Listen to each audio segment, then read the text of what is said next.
Chapter 1191. Tang Yunpeng was very excited after seeing Duan Mulin off, but he didn't forget about the important matter at hand. He immediately dialed Tan Xiu's number and said in a deep voice, "Come back home immediately. I have something to talk to you about." "Half an hour." Tan Xiu's voice came from the other side. In less than half an hour, Tan Xiu rushed back from the outside. When he saw Tang Yunpeng, he smilingly said, "I heard Duan Mulin is here." Tang Yunpeng rubbed his hands and asked, "Tell me, Xiu. How did you do it?" He's a bit different from before."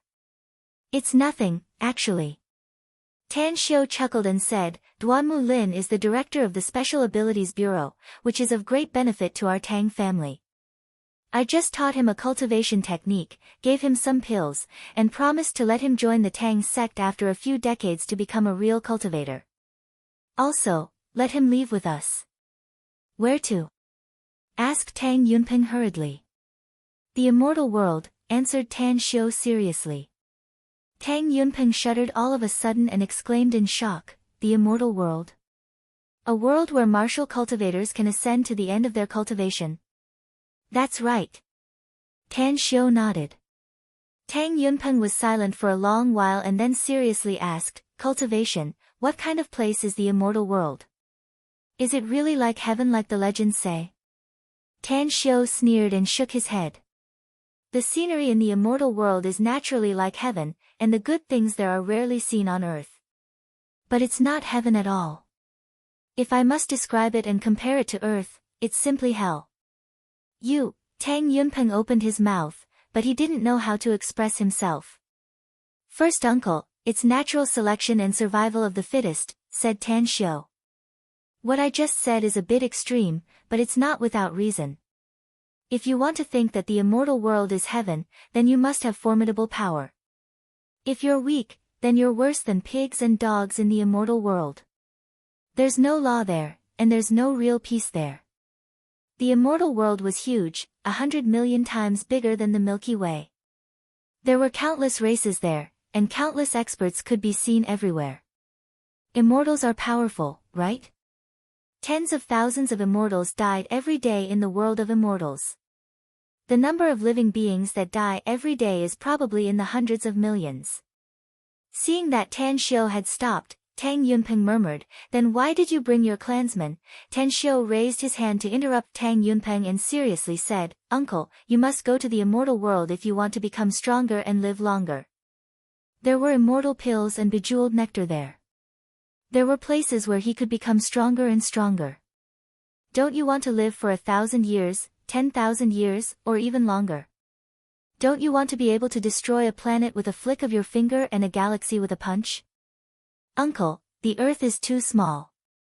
Only by stepping on a higher stage can we appreciate a better scenery, continuously pursue the meaning of life, and live a wonderful life."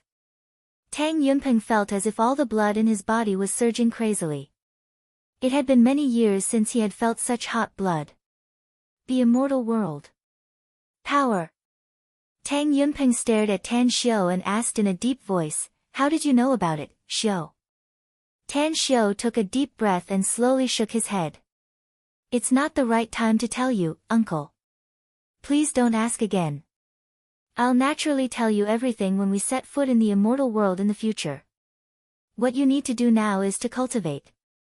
Go all out and cultivate. I hope you can at least break through to the spirit formation stage in a few decades." "Alright, I'll teach you how to cultivate first since you won't be able to understand a lot of things now." Tang Yunpeng nodded. Late at night, Tan Xiu stepped out of the door. Just as he was about to go back to his room to rest, Tang Yunpeng's voice came from behind, "Xiu, Duan Mulin told me something today. He said that I'm going to move to another place soon, and that place should be Shanghai." Tan Xiu stopped and smilingly said, "Uncle, our magnificent Tang Corporation will need your care if you go to Shanghai. Wealth is the only thing we can rely on this planet. We'll have to spend a lot of money in the next 10, 20, and 30 years. Even if we have 1,000,000,000,000, it may not be enough. Don't worry." In the next 3 days, Tan Xiu went to the Special Abilities Bureau's HQ and had a drink with Duan Mulin. They talked about some things and gave him a batch of cultivation resources before leaving. Afterward, he stayed in the Tang family's ancestral residence. Aside from cultivating every day, he also taught Tang Yunpeng cultivation techniques and assisted him in his cultivation. 3 days. Tang Yunpeng could already sense qi, mainly because Tan Xiu didn't hesitate to consume his own cultivation to guide Tang Yunpeng's cultivation.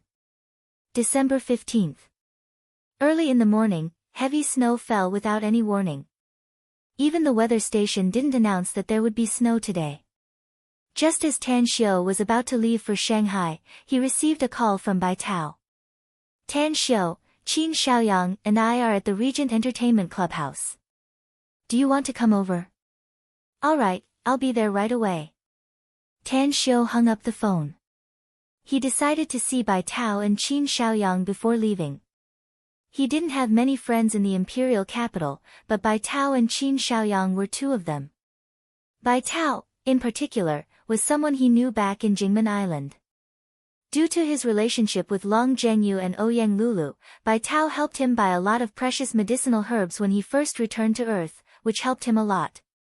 He left the house and walked out of the alley. Tan Xiu stopped a taxi on the street and told the driver to go to the Regent Entertainment Clubhouse. Then, he called Moe, who was in Shanghai. What's the matter, Tan Xiu? Moe's voice came from the phone. Professor Mo, suspend all your work. I'll rush to Shanghai tonight. There's something important I want to discuss with you at that time, said Tang Xiu. Do you have a big plan, Tan Xiu? Asked Moe. His current research project is at a critical juncture. I can get good results in 2 months at most. The next plan is very important, said Tan Xiu. It's not only for you, but also for the entire human race. So, wait for me at the Paradise Manor. All right. Moe knew that Tan Xiu was not someone who talked nonsense. Since he said that he had something important to discuss with him, then it was naturally very important. Tan Xiu hung up the phone and was about to call Duan Mulin when he suddenly heard the taxi driver say with a smile, "You youngsters really know how to have fun, little brother. A plan that will be of great benefit to the entire human race? Can you tell me about it?" Tan Xiu glanced at him and lightly said, "My plan is very simple. I'm going to build a few places in the Milky Way that are suitable for human habitation. Furthermore, we humans have been holed up on Earth for too long, so it's time for us to embark on the journey to the universe. Therefore, the entire Milky Way galaxy must be developed, and humans must also begin to build an interstellar fleet to protect our homeland." Pfft, the taxi driver couldn't help but burst into laughter. He patted the steering wheel and smilingly said, "Little brother, you're really awesome. I've seen people who can brag, but I've never seen anyone who can boast like you." Tan Xiu let out a faint smile and didn't explain his plan. How could this taxi driver understand it? At the Monarch Entertainment Club, Chen Haoren had a cigarette dangling from the corner of his mouth and 2 beautiful girls in his arms as he looked at Qin Xiaoyang with a provocative expression. Around him were 5 young men with extraordinary bearings. They crossed their arms and looked at the livid and silent Qin Xiaoyang. "I'll give you half a month, surnamed Qin. If you don't sign this contract within half a month, I guarantee that you won't be able to stay in the imperial capital anymore. Even your old man won't be able to stay in the imperial capital anymore." "Let's wait and see if you don't believe me," said Chen Haoren with a smile. "Do you really think I'm afraid of you, Chen Haoren?" Qin Xiaoyang indifferently said, "Do you really think I'm afraid of you, Chen Haoren? My Qin family is small and I don't believe your Qin family can still have a foothold in the imperial capital if we go all out." Chen Haoren's expression changed and he said in a heavy tone, "Qin Xiaoyang, you used to have Chu Yi and Tang Wei at your side to support you, and your Qin family also hugged the thigh of the Tang family. But now, the Tang family is almost finished. I don't know who they offended, but all of them have disappeared without a trace. Who are you counting on? Who else do you have to back you up? I'll support him." Bai Tao came from the distance with a cigarette dangling from his mouth. He looked at Chen Haoran and the 5 youths with an indifferent expression and lightly said, let alone the fact that the Tang family has yet to be defeated, there's still my Bai family. Chen Haoran, and the rest of you. Xiaoyang is my friend. Don't blame me for being ruthless if you dare to provoke him. Chen Haoran looked at Bai Tao with dread in his eyes. After a moment of silence, he indifferently said, Bai Tao, are you sure your Bai family can go against our 6 families? There's no need for the Bai family. I alone can annihilate your 6 families. Tan Xiu came out from the corner more than 10 meters away. He looked at the pairs of eyes that were cast at him. His eyes then fell on Chen Haoran and lightly said, if you dare tell me your origin, I guarantee your family will be removed from the imperial capital overnight. Do you believe me? Tan Xiu. Chen Haoran's pupils shrunk and disbelief filled his eyes. Except for Tang Yunpeng, all the members of the Tang family had disappeared without a trace. He didn't expect to see Tan Xiu here. The Tang family. It was a behemoth that once pressed the hearts of countless people. As long as the Tang family existed, none of the families dared to be enemies with them. And Tan Xiu was the most beloved grandson of the Tang family's patriarch. He had done many things that caused a sensation throughout the country. Chen Haoran didn't dare to contradict Tan Xiu no matter how courageous he was. Tan Xiu is bullshit. The members of the Tang family have either resigned or gone missing. Even the family's business has been merged into the magnificent Tang Corporation. Why are we afraid of him? A disdainful look appeared in the eyes of a youth. He was very dissatisfied with Tan Xiu for spouting nonsense in front of him. His words were full of sarcasm. Chapter 1192. A cold glint flashed in Tan Xiu's eyes as killing intent instantly formed. His figure flashed and fiercely slapped the youth's face. When the youth was sent flying backward and heavily fell to the ground, Tan Xiu followed him and stepped on the youth's face, coldly saying, tell me, which family are you from in the imperial capital? The youth lost several teeth from the slap and half of his face was swollen. At this moment, his cheek was stepped on by Tan Xiu and he couldn't get up no matter how hard he struggled. The stifling anger nearly made him lose his mind as he fiercely roared, bastard. I'm from the Su family. Tan Xiu, you bastard. Get your foot off me. Your Tang family is no longer the Tang family you once were. Are all your people dead? Let me go, else I'll take your life. Tan Xiu fiercely kicked the youth's belly and kicked him to Chen Haoran's feet. Then, he coldly said, he should be a dead man by right. However, I'm very unwilling to kill him like this. So, I'll hand him over to you. Make him stay with you for 2 days. Else, his family's fate will be the same as yours.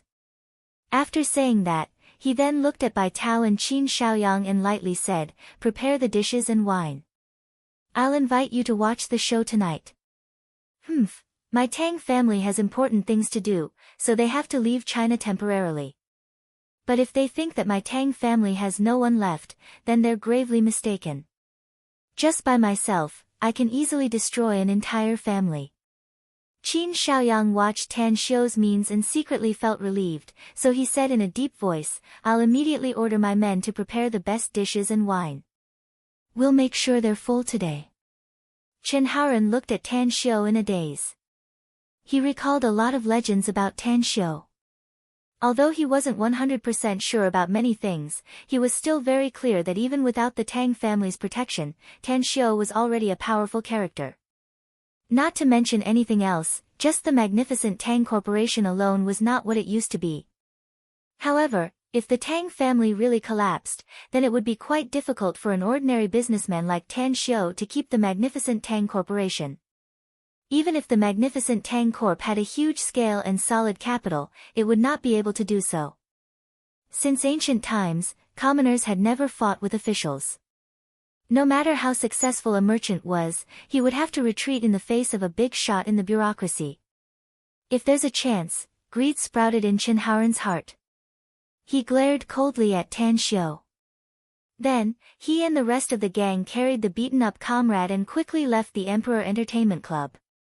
Tan Xiu took out his cell phone and dialed a cell number, saying, Senior Duanmu, we've decided to kill the chicken to warn the monkeys according to our previous agreement. The first one is the imperial capital's Su family, and the second one is the appearance of a family that covets the magnificent Tang Corporation in the future. All right. Duanmu Lin's voice came from the phone. In the evening, the Su family's courtyard was bustling with noise and excitement. This was because an elite disciple of the Su family had recently been promoted, so many people in the family were celebrating for him and congratulating him for his future promotion. Su Xiangdong, the head of the Su family in the imperial capital, was 80 years old this year. After struggling and working hard for more than half of his life, his family had flourished with many children and grandchildren. Precisely speaking, there were now 4 generations living under the same roof. He had 3 sons and 2 daughters. The one who had just been promoted recently was his youngest son, Su Dinghua. At such a young age, he was already the deputy mayor of a city in a province, with the word executive added in front of it. Dinghua. There are only a few people in our Su family who have stepped into the bureaucracy. Although your eldest brother is now in a high position, he's only a departmental leader. Your second brother doesn't want to be an official and ran to run a business. Although he's doing well, I'm not optimistic about him. As long as I'm alive, and as long as your eldest brother is still in his position, you'll have a huge backer. Therefore, work hard. Our Su family has always been a second-rate family in the imperial capital.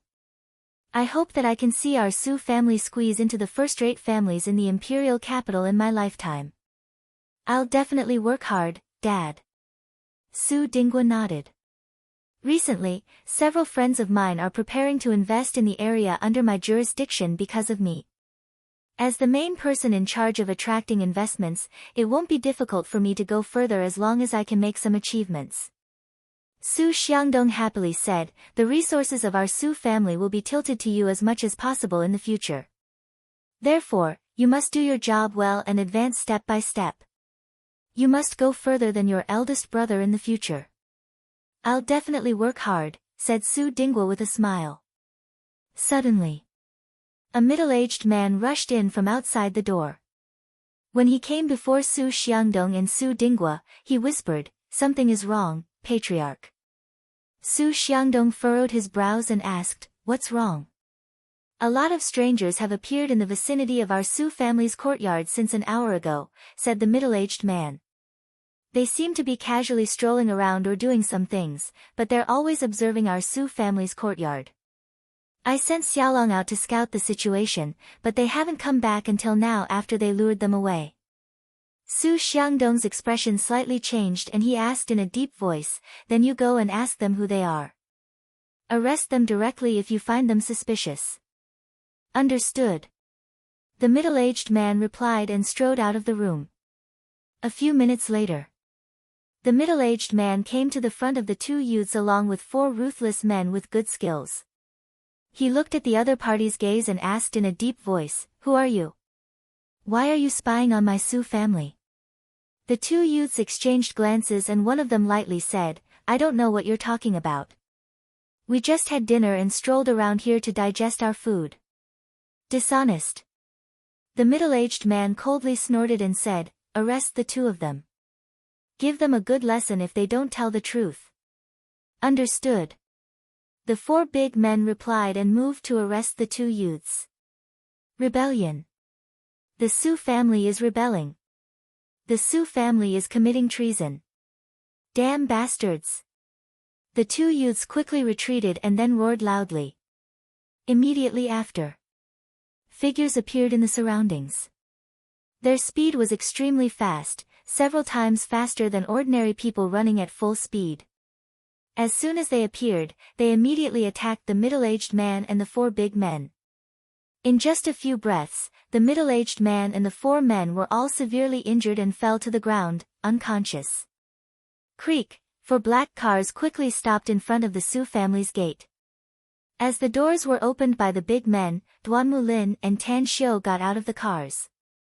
Duanmu Lin wore an indifferent expression as he looked at the 6 big men in front of the Su family's gate.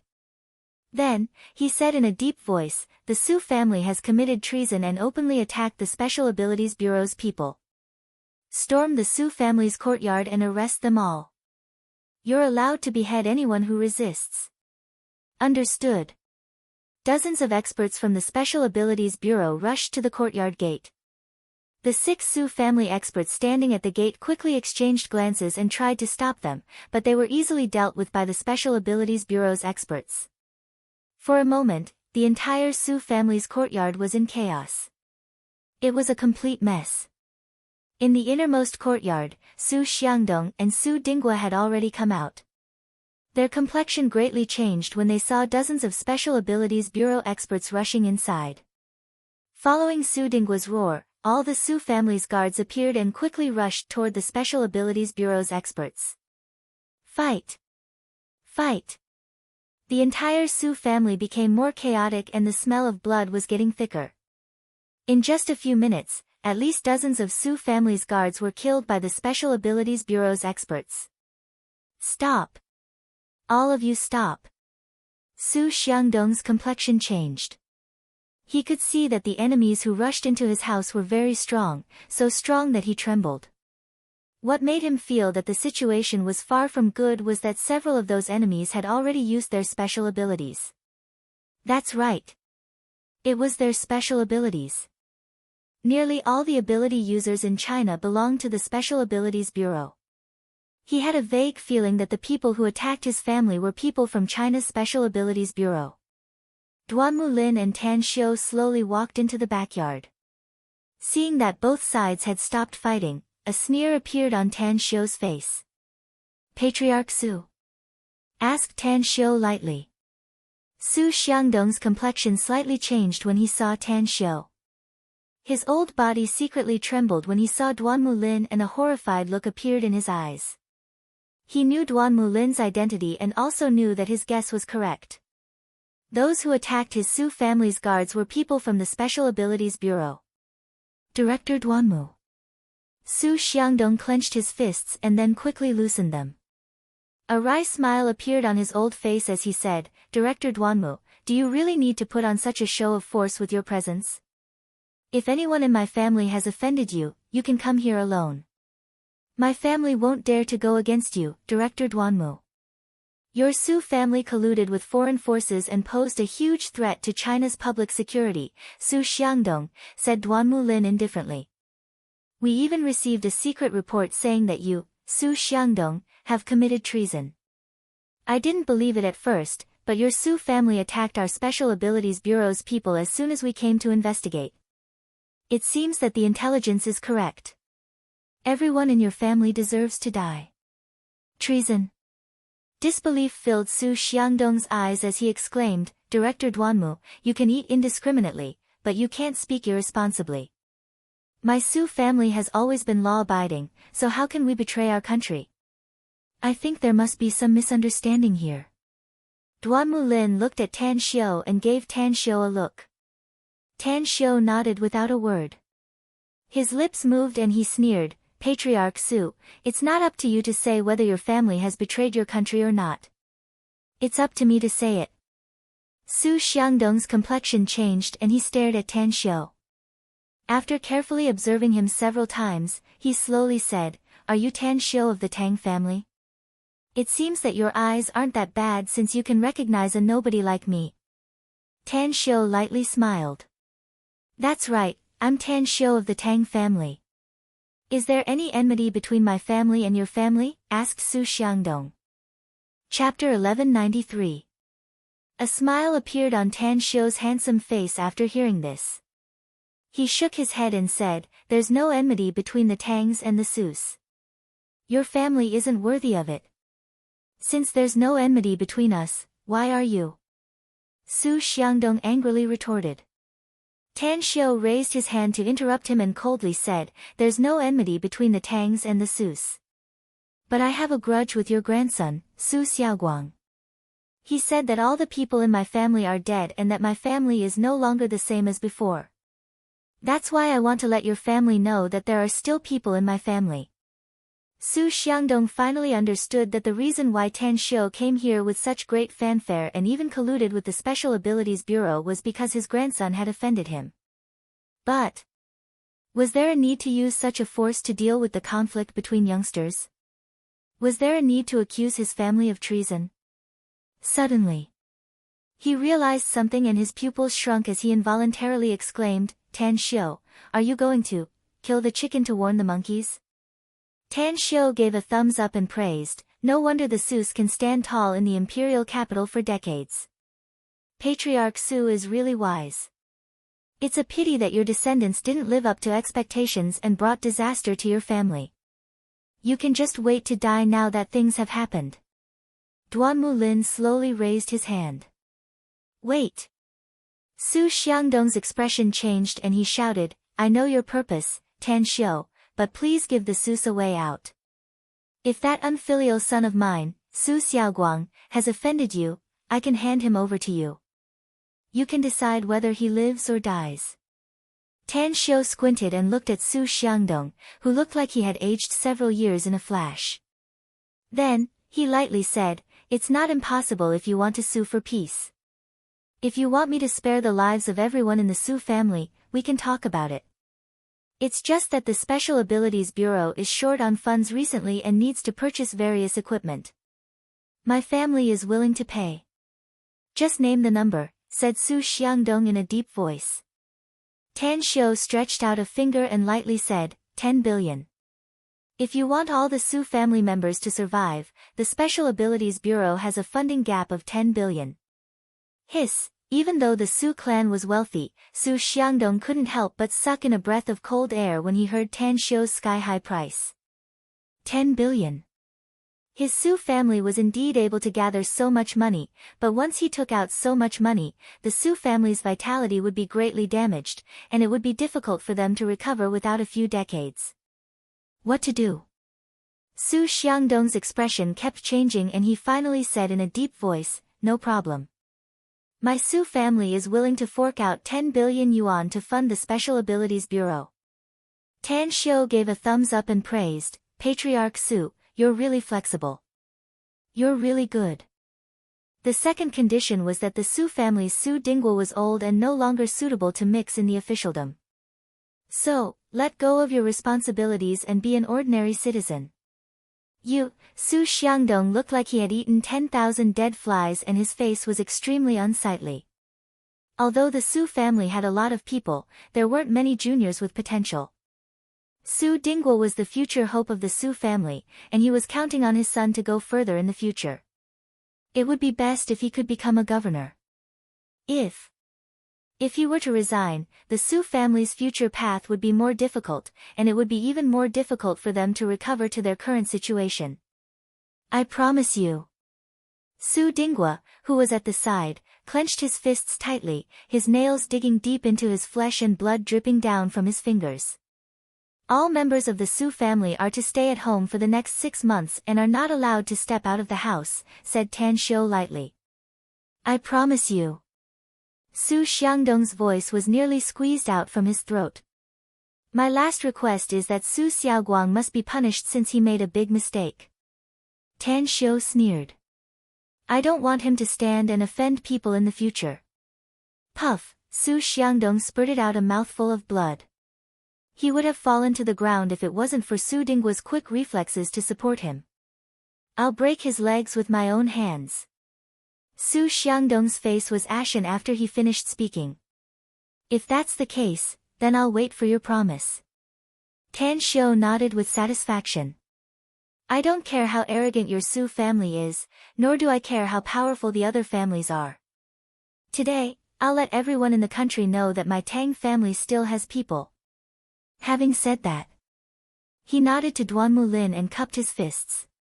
Senior Duanmu, this matter has been resolved, so let's give the Su family a way out.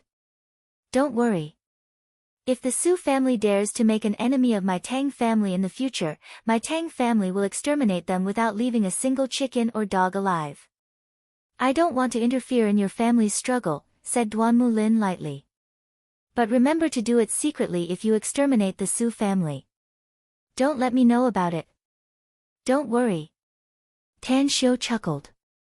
I was able to get rid of the Yao family in the past, so the Su family is nothing to me. Duan Mulin nodded and looked at Su Xiangdong with a pitiful expression. Then, he shouted in a deep voice, all members, heed my order. Evacuate immediately. In just a minute, all the members of the Special Abilities Bureau evacuated the Su family's courtyard. Duan Mulin and Tan Xiu didn't stay any longer and left by car. The Su family was in big trouble. In just 2 hours, the news had spread out through various channels and was known by all the families in the imperial capital.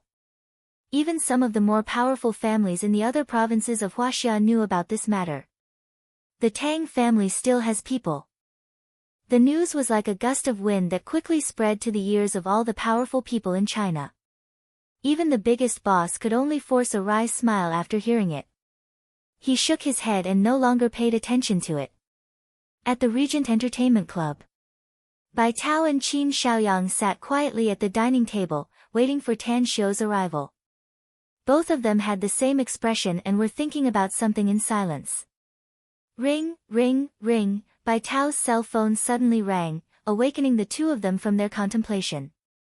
Bai Tao grabbed the phone and looked at the caller ID. After finding that it was his father, he immediately pressed the answer button and asked, "What's the matter, Dad? Have you contacted Tan Xiu recently, Tao, I have. We just met today, and I'm waiting for him to drink at the Regent Entertainment Club. Remember this, Tao, No matter what happens to the Tang family, you must never alienate Tan Xiu. You must be on good terms with him. It's best if you can become his sworn brother." "What's wrong, Dad? Did something happen?" "It's a big deal." A few minutes later, Bai Tao was dumbfounded when he hung up the phone. He put it on the table and stared blankly at Qin Xiaoyang, who was looking at him with a confused expression. Bai Tao's lips squirmed a few times before he forced a smile and said, "The Su family is done for. If they could be called a second-rate family in the imperial capital before, then I'm afraid they won't even be a third-rate family soon." Qin Xiaoyang abruptly got up and hurriedly asked, "What happened?" "My dad just called me. He said that Tan Xiu and a large number of people from the State Ability Users Bureau directly stormed the Su family and pinned the Su family with treason," said Bai Tao. As a result, the Su family's patriarch, Su Xiangdong, begged for mercy. Qin Xiaoyang listened to Bai Tao's words and looked incredulous. He never thought that Tan Xiu would be so powerful that he could even mobilize the people from the State Ability Users Bureau. "I used to think that his biggest backer was the Tang family. But now I realize that it's not him who relies on the Tang family, but the Tang family who relies on him.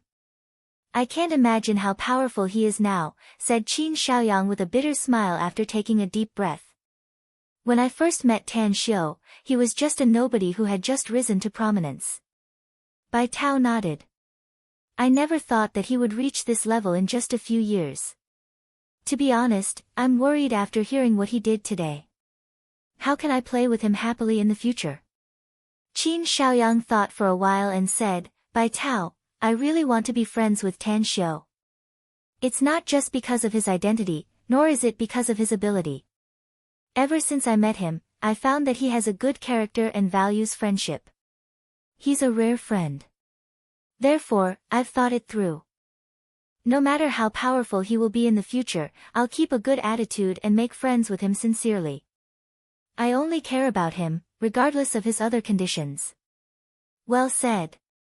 Tang Xiu floated over and appeared in front of the duo, who only saw a blur in front of them. He gently patted Qin Xiaoyang's shoulder with his right hand and smilingly said, "A true friend is always sincere and doesn't care about external conditions. Qin Xiaoyang, you're Tan Xiu's true friend and brother from now on." Qin Xiaoyang got up and patted Tan Xiu's shoulder and smilingly said, "I, Qin Xiaoyang, have a lot of friends, but only a few of them are true friends. You and Bai Tao are my true friends from today onward, and there's also Chu Yi, though I don't know where that guy has been recently. But the three of you are my friends, Qin Xiaoyang. Bai Tao, thank you for today. Since we're friends, just keep your thanks to me in your stomach." Bai Tao smilingly said. Friends. Brothers. Tan Xiu had always been somewhat vigilant. He didn't dare to trust his back 100% even when facing Yuan Chuling and Long Jinglin, who were his best friends. But today, just because of Qin Xiaoyang's words, he suddenly realized that some friends could be very pure. He should not only acknowledge this person for external conditions. But when he was in the immortal world, the few people he once regarded as his sworn brothers had too many entanglements with them. Gradually, the interests they directly intertwined with became more and more, and they were no longer as pure as they used to be. Come, let's drink. Tan Xiu raised his glass and laughed loudly. Chapter 1194. The Golden Coast Hot Spring Resort was the top hot spring resort in the imperial capital. It was a good place for the dignitaries and young masters of rich and powerful families to relax and entertain themselves. In the misty hot spring pool, Su Xiaoguang reeked of alcohol and leaned against the hot spring in a drunken manner with a Cuban cigar dangling from the corner of his mouth. Beside him, Chen Haoran's face was full of haze and a ruthless look was faintly discernible in his eyes. How much wealth do you think the magnificent Tang Corporation has now? How much wealth can we get if we get it? Suddenly, Chen Haoran spoke. The other five stared blankly for a moment. Then, they seemed to recall something and looked shocked. Su Xiaoguang clenched his fists and loudly said, I heard that the magnificent Tang Corporation has been crazily raking in hundreds of billions of yuan in the auction held some time ago. It may even be $1 trillion. If we can get the magnificent Tang Corporation, even if it's only a part of the company's shares, we'll become super rich and become the spokespeople of the rich. If we can get it, we'll be able to get whatever we want in the future. A devilish smile crept up on the corner of Chen Haoran's mouth as he thoughtfully said, the Tang family is no longer as glorious as it used to be. Although I don't know what happened to them, the members of their family have given up their official positions and business tycoons. They're like rats that can't see the light and hide without a trace. What does this mean? It means that the Tang family must have provoked a big trouble, so they had to give up their power, wealth, and status. Only their wealth is left, which clearly means that they're going to benefit other people in power. Haoran, I'll join you if you dare, said Su Xiaoguang in a deep voice. A smile appeared on Chen Haoran's face. Just as he shifted his eyes to the others, he saw the owner of the Golden Coast Hot Spring Resort, Zheng Dong, who also had some status in the imperial capital, nearly trotting over with 4 black-clothed big men behind him. It was as if something big had happened. Zheng Dong came to the hot spring pool and glanced at them with a complicated expression before his eyes finally landed on Su Xiaoguang's face. With a solemn expression, he said in a deep voice, Su Xiaoguang, you have 10 minutes to leave my Golden Coast Resort immediately.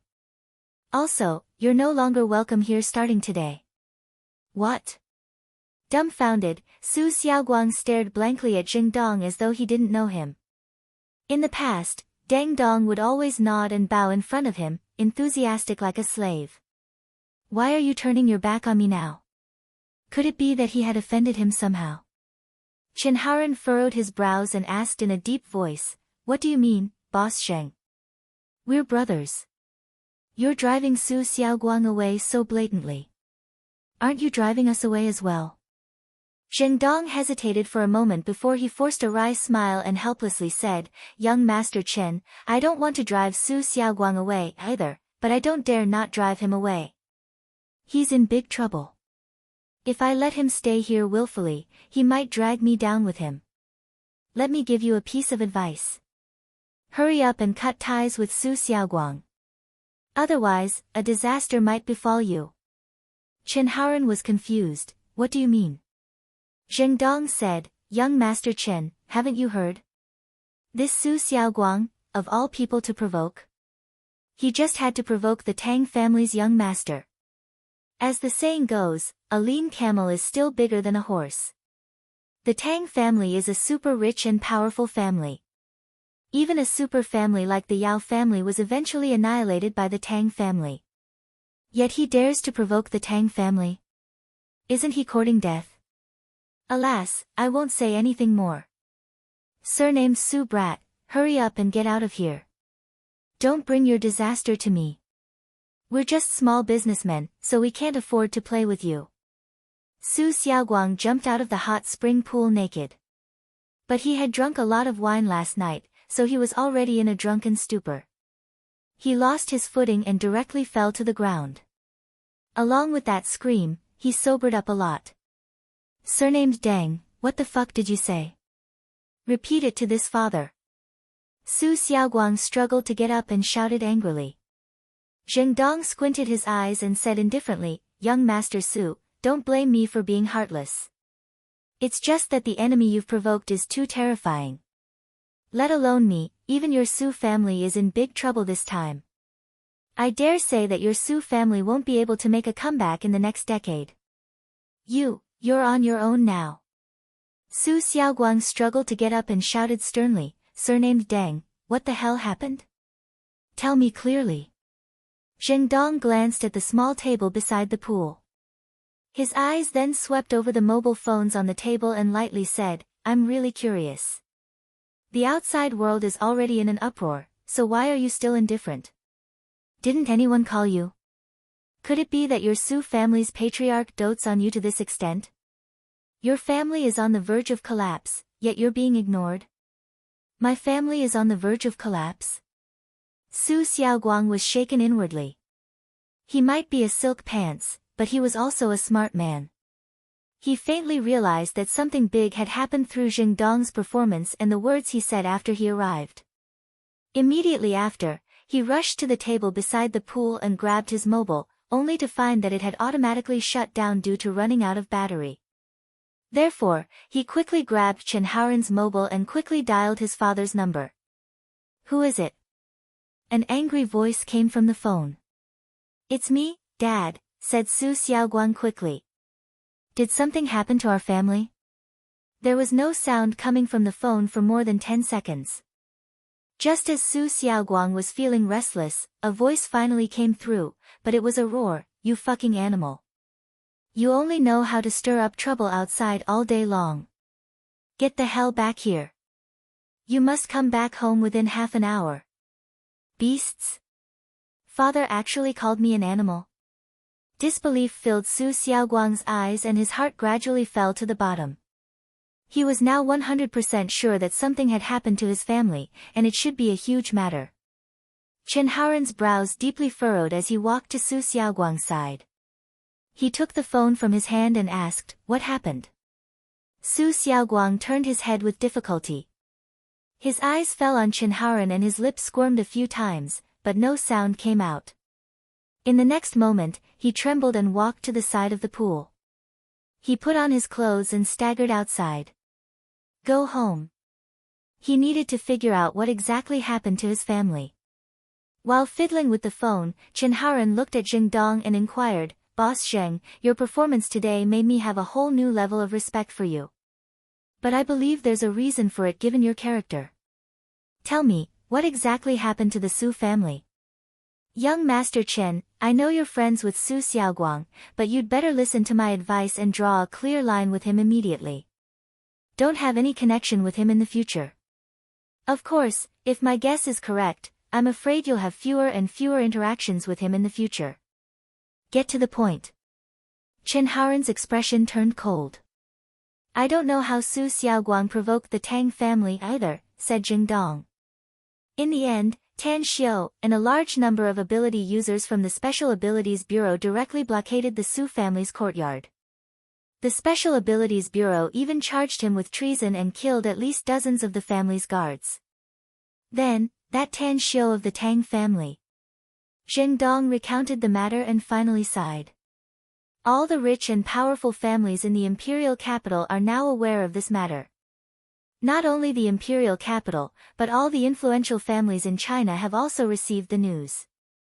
Although a large number of the Tang family's clansmen have gone missing, the Tang family has become even more terrifying than before. That's because the Special Abilities Bureau now stands behind them. Chen Haoren's body swayed a few times and he nearly fell to the ground. His complexion instantly turned ghastly pale and fear filled his eyes. This is trouble. Chen Haoren was well aware of the whole story. No one knew better than him why Su Xiaoguang offended Tan Xiu and ultimately caused the Su family to suffer such a disaster. If it wasn't for Su Xiaoguang's interruption in the Regent Entertainment Club, he would have been the one who offended Tan Xiu. No. He seemed to have also offended Tan Xiu. Thinking up to this point, Chen Haoren's heart suddenly felt like it had fallen into an ice cave. He quickly put on his clothes, grabbed his things, and ran outside. Go home. He needed to go home immediately and hurry up to tell the elders of his family about this matter, hoping to find a remedy as soon as possible. Otherwise, even if the Chen family was stronger than the Su family, they wouldn't be able to withstand the group of terrifying figures from the Special Abilities Bureau. At the Chen family's place, Chen Shua sat in front of the old man, Chen Xintao. A wry smile hung on his usually dignified face as he said, "Dad, this is simply a hooligan act. How can the Su family commit treason? This big accusation can be casually pinched on the Su family's throat. It's too shameless. The Su family only has themselves to blame." Chen Xintao sneered. The descendants of the Su family are good-for-nothings. They cause trouble every day and bring disaster to the family. The Tang family, they still haven't figured out what happened to the Tang family yet they dare to provoke them. Isn't this a chance for the Tang family to kill the chicken to warn the monkeys? I think so too. Chen Shua nodded. It's just that I didn't expect that the Tang family would use a butcher's knife to kill a chicken. This method of striking the mountain to scare the tiger is too effective.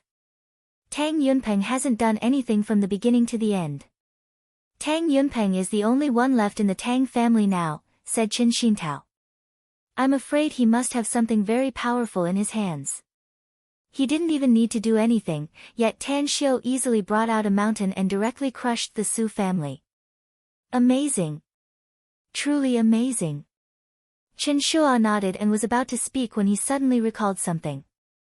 His expression slightly changed and he hurriedly said, "Dad, as far as I know, Haoren often hangs out with that brat of the Su family, Su Xiaoguang. You said that Su Xiaoguang offended Tan Xiu and the Tang family." Haoren. Chapter 1195. Chen Xintao's expression slightly changed and a cautious look appeared in his eyes. He then said in a deep voice, "We're in troubled times now, so it's better to be safe than sorry. Call Haoren immediately and ask him if this matter has anything to do with him." Chen Shua picked up his mobile. Just as he dialed his son Chen Haoren's number, the call was directly hung up. "What happened?" asked Chen Xintao. He didn't pick up and directly hung up. Chen Shua forced a smile. Just as Chen Xintao was about to speak, he suddenly saw a figure coming in from the door. He nodded and said, "Haoren has come back, so I have something to ask you." Chen Haoren's mouth twitched twice. He walked to Chen Xintao and knelt down, saying bitterly, "I seem to have made a mistake, Grandpa." Chen Xintao and Chen Shua exchanged glances. A bad premonition was born inside their hearts. "Tell me, Su Xiaoguang offended Tan Xiu of the Tang family. Are you also involved?" asked Chen Xintao in a deep voice. Chen Haoren hesitated and said, "I think I also offended him, Grandpa." Chen Xintao might be old, but he was very agile in getting up. He kicked Chen Haoren's chest and knocked him to the ground. Then, he shouted sternly, "Tell me everything that happened. Don't leave out a single word." Chen Haoren's lips squirmed as he recounted the whole story. Finally, he bitterly said, "It was just a small conflict between us. It was Su Xiaoguang who insulted Tan Xiu, so I didn't say anything." A cold light flashed in Chen Xintao's eyes. After pondering for a few minutes, he lit up a cigarette and took a few deep puffs, saying, "Shua, transfer the family's funds to a bank card immediately. Then take Haoren to the Tang family to apologize." "How much money?" asked Chen Shua hesitantly. Chen Xintao pinched the cigarette and paced back and forth a few times. Then, he shook his head and said, "Forget it. I'll go to the Tang family myself. Prepare 1 billion, and prepare another 2 billion as a reserve fund." At this time, the Tang family wants to kill the chicken to warn the monkey. The butcher's knife is aimed at the Su family, but we, the Qin family, can't let our guard down. We must make a gesture of apology. We must let everyone know that the Qin family has bowed down to the current Tang family. I'll get it done right away. The money will be ready in 10 minutes. Qin Shua strode out of the room and disappeared from Qin Xintao and Qin Haoren's sight. Qin Xintao took a deep breath. He looked at his grandson's pale complexion and indifferently said, "Have you learned anything from this lesson?" Qin Haoren bitterly said, "Grandpa, I understand a principle. Never be deceived by illusions and never provoke anyone." Qin Xintao finally revealed a gratified expression and nodded. "Just consider this incident as a lesson to you. Spending money to avert disaster is better than never knowing the immensity of heaven and earth.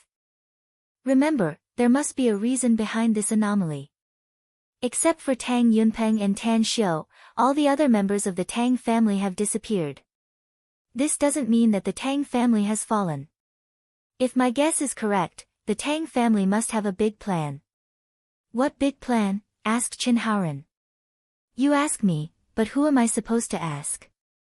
Qin Xintao shook his head. "I'm afraid all the people in China with some status and background are thinking about this issue." At the Tang family's residence, Tang Yunpeng was sitting cross-legged in his room, cultivating in silence. However, as the door was knocked, he slowly opened his eyes and asked in a deep voice, "What is it?" "Patriarch, there are some people outside asking to see you." "It's Qin Xintao and his grandson, Qin Haoren." A secretary's voice came from outside the door. Tang Yunpeng furrowed his brows and dissatisfaction flashed in his eyes. He could ignore it if it was someone else, but Qin Xintao was, after all, the patriarch of the Qin family. His family also had a lot of power in the imperial capital, so he nodded and said, "I see. Take them to the guest room and I'll see them later." "Understood." The secretary outside the door replied and then said, "Patriarch, you'd better call Tan Xiu. Something happened outside and it's related to our Tang family." "Got it."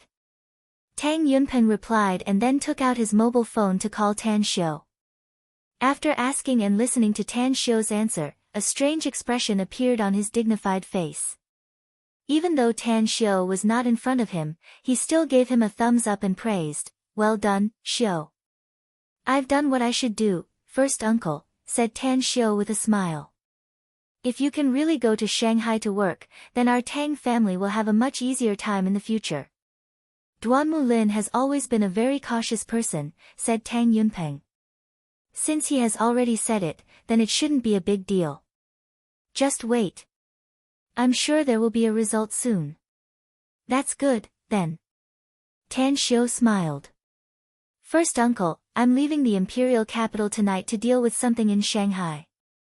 I'm going to execute a big plan after you've settled down in Shanghai." "What plan?" asked Tang Yunpeng. "It's a secret for the time being. I'm afraid I'll need your help when you come to Shanghai," said Tan Xiu. "I'll naturally tell you the whole story when the time comes." "You're always so mysterious, kid." Tang Yunpeng laughed. "Well, since you don't want to say it now, then I won't ask. However, the Qin family's patriarch, Qin Xintao, and his grandson, Qin Haoren, coming to find me should be related to you, right?" "I don't plan to deal with them for the time being," said Tan Xiu. "If they come to apologize, then you can accept whatever compensation they want. But if they come to make trouble, then call me and I'll deal with it. Only the grandfather and grandson came here, so they should be here to apologize," said Tang Yunpeng. "All right, you go do your thing. I'm going to see them." He hung up the phone. Tang Yunpeng came to the living room. The moment he saw Qin Xintao and Qin Haoren, he saw Qin Haoren directly kneeling in front of him. "Patriarch Qin, what are you doing?" Tang Yunpeng deliberately showed a surprised expression and asked. "We're old acquaintances, Yunpeng," said Qin Xintao with a forced smile. "I heard that my good-for-nothing grandson offended Tan Xiu, so I came here personally to bring him here to apologize." "What happened?" Tang Yunpeng was confused. It's just a trivial quarrel between youngsters, but I feel that I can't just let it go like this, said Qin Xintao helplessly. Countless people are paying attention to the Tang family at this time, and I'm afraid that the people outside will think nonsense. That's why I brought my good-for-nothing grandson here to apologize and tell them that the Tang family is still the Tang family of the past, and even more powerful than before. Tang Yunpeng let out a faint smile and helped Chen Haoren up. Then, he said with a smile, it's just a small conflict between kids. As parents, we shouldn't care about it. Please have a seat, Elder Chen. Qin Xintao didn't directly sit down, but took out a bank card and handed it to Tang Yunpeng, saying, Yunpeng. I know that Tan Xiu has a generous character and is a very good kid, but I can't let him suffer a loss. There's some money in this card. Consider it my Su family's apology to Tan Xiu. The password is written on the back of the card, so you have to tell Tan Xiu about it. This, Tang Yunpeng deliberately showed an awkward expression. Yunpeng, does Tan Xiu not listen to you? Asked Qin Xintao hurriedly. He dares, said Tang Yunpeng immediately. No matter what, I'm his uncle, and that brat is very honest in front of me. Qin Xintao nodded and said, that's right. It's a virtue for young people to respect their elders. Then, I'll leave this matter to you. It's too late now, so we won't stay here to disturb you. Tang Yunpeng hesitated for a moment and deliberately asked, Elder Chen, won't you stay for a cup of tea? Qin Xintao shook his head and said, it's too late. I'll treat you some other time. No problem. It's my treat. Tang Yunpeng escorted Qin Xintao and Chen Haoren out of the first door and then watched them leave. When the secretary not far away came over, Tang Yunpeng handed him the bank card and said, check how much money is in this card. Understood. A few minutes later. The secretary quickly came to Tang Yunpeng and said, there's a total of 1 billion yuan in here, Patriarch. Tang Yunpeng raised his brows and immediately said with a smile, the Qin family is really sincere. Take this card and personally deliver it to Director Duan Mulin at the Special Abilities Bureau. Tell him that this is a token of our Tang family to buy some equipment for the protectors of the Special Abilities Bureau. This, isn't it a bit too much? Asked the secretary hesitantly. Is this 1 billion yuan too much compared to the Special Abilities Bureau's care for our family? Said Tang Yunpeng with a smile. No matter how good the relationship between Duan Mulin and Tan Xiu is, some people in the Special Abilities Bureau are bound to be dissatisfied with such a favor. Everyone in the world is bustling for benefits, and everyone is bustling for benefits. I'm afraid that everyone in the Special Abilities Bureau will shut up once we deliver this money. You're wise and farsighted, Patriarch. The news that the Qin family's patriarch, Qin Xintao, and his grandson, Qin Haoren, personally visited the Tang family to apologize was as though it had grown wings and was quickly known by countless families and forces. And it was the Qin family who spread the news. For a time, the entire circle of wealthy families in the imperial capital was in an uproar, and the big families and forces in China were also shocked. They were in disbelief and realized that the Tang family had not fallen. Although countless members of the Tang family had disappeared, the Tang family's power was still very terrifying. The next day, just as the Su family was out of luck and the storm caused by the Qin family's apology had yet to pass, another piece of news spread all over the country and in every region of China. Tang Yunpeng of the Tang family was transferred to Shanghai to support the work. Furthermore, Tang Yunpeng's work ability was outstanding. He devoted himself to the country and the people and also served as the Deputy Minister of the Ministry of Culture. As soon as this news came out, everyone felt their hearts sink. It was because it indicated that the Tang family now had a real backbone even without the old man, Tang Guosheng, as well as another giant. Chapter 1196. It was snowing in the north, but the south was sunny and sunny. The sky in Shanghai was clear and boundless, and the blue sky looked as if it had just been washed by water. At Paradise Manor, Tan Xiu quietly sat in a 100 square meter spacious room with a cup of hot tea in his hand. He looked at the four people sitting in front of him, Duan Mulin, Tang Yunpeng, Moe, and Kang Xia. Tan Xiu, We've had 2 cups of tea and have been waiting for you for a while. You said on the phone that you have a big plan. What is it? Don't keep us guessing. Duan Mulin put down the teacup and spoke with a helpless expression on his old face. Tang Yunpeng also nodded and said, I'm supposed to report to the municipal government now, Xiu, but I came here first because of your call. Don't blame me if you don't have anything important to tell me. Tan Xiu put down the teacup and smilingly said, Before I tell you something important, I want to ask you a question. How is the current level of science and technology on Earth?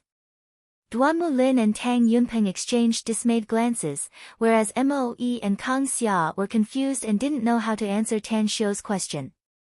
After a long while, our Earth's science and technology has advanced by leaps and bounds. Nowadays, many high-tech products are much stronger than before, said Duan Mulin slowly. How can it be compared with the technology in the 3-star vestige? Asked Tan Xiu. How can it be compared? Duan Mulin forced a smile. It's not on the same level at all. If our Earth's science and technology can reach the level of the 3-star vestige, we would have long stepped out of Earth and ventured into the universe. The reason why I invited all of you here today is to let our Earth's humans step out of Earth and venture into the universe, said Tan Xiu. I need to make a qualitative leap in our control of science and technology within 10 years. I hope we can explore the entire Milky Way galaxy and form a human interstellar fleet within 20 years. I hope we can manage the entire Milky Way galaxy like an iron wall within 30 years and treat this star field as our own territory. Don't joke with us, Tan Xiu. Duan Mulin shook his head and laughed. If our Earth's science and technology can reach this level, then it's simply, suddenly. He looked at Tan Xiu's faint smile, and the words he was about to say were stuck in his throat. Based on his understanding of Tan Xiu, he knew that Tan Xiu was not the kind of person who liked to talk nonsense. Since he said something like that, he must have some confidence. But wasn't that too ridiculous? Tan Xiu took a deep breath. The smile on his face gradually disappeared as he solemnly said, Senior Duanmu, we weren't on the same side before. You have your duty, while I have my concerns. That's why there's something I haven't told you before, but now I can tell you. What is it? Duan Mulin's expression changed, and he hurriedly asked. Tan Xiu said, the 3-star vestige I once explored was located in the Strait of Malacca, which is known as the crossroads on the sea. The Strait of Malacca ran from southeast to northwest. Its western section belonged to the Myanmar Sea, while its southeastern section was connected to the South China Sea. The entire strait was 1,080 kilometers long, with the southeastern strait connecting the Pacific Ocean and the Indian Ocean. The newly discovered 3-star relic was located at the end of this passage, and it was at the bottom of the sea. Am I right? That's right. Duan Mulin nodded. The opening time of the 3-star vestige is limited, so all the countries are trying to excavate and develop the entire 3-star vestige to obtain more and more powerful technologies, am I right?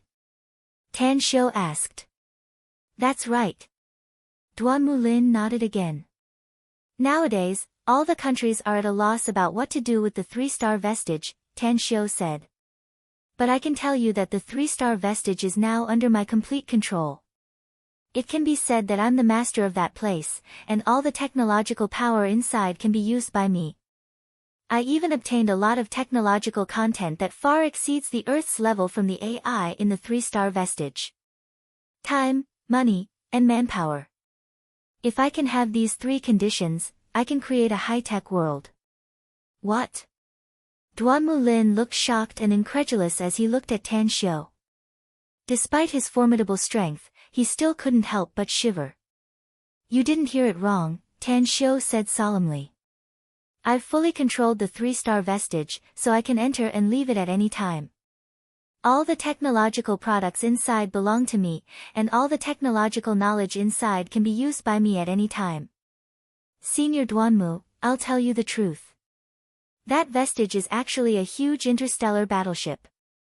I'm the master of this interstellar battleship, and I can completely control it.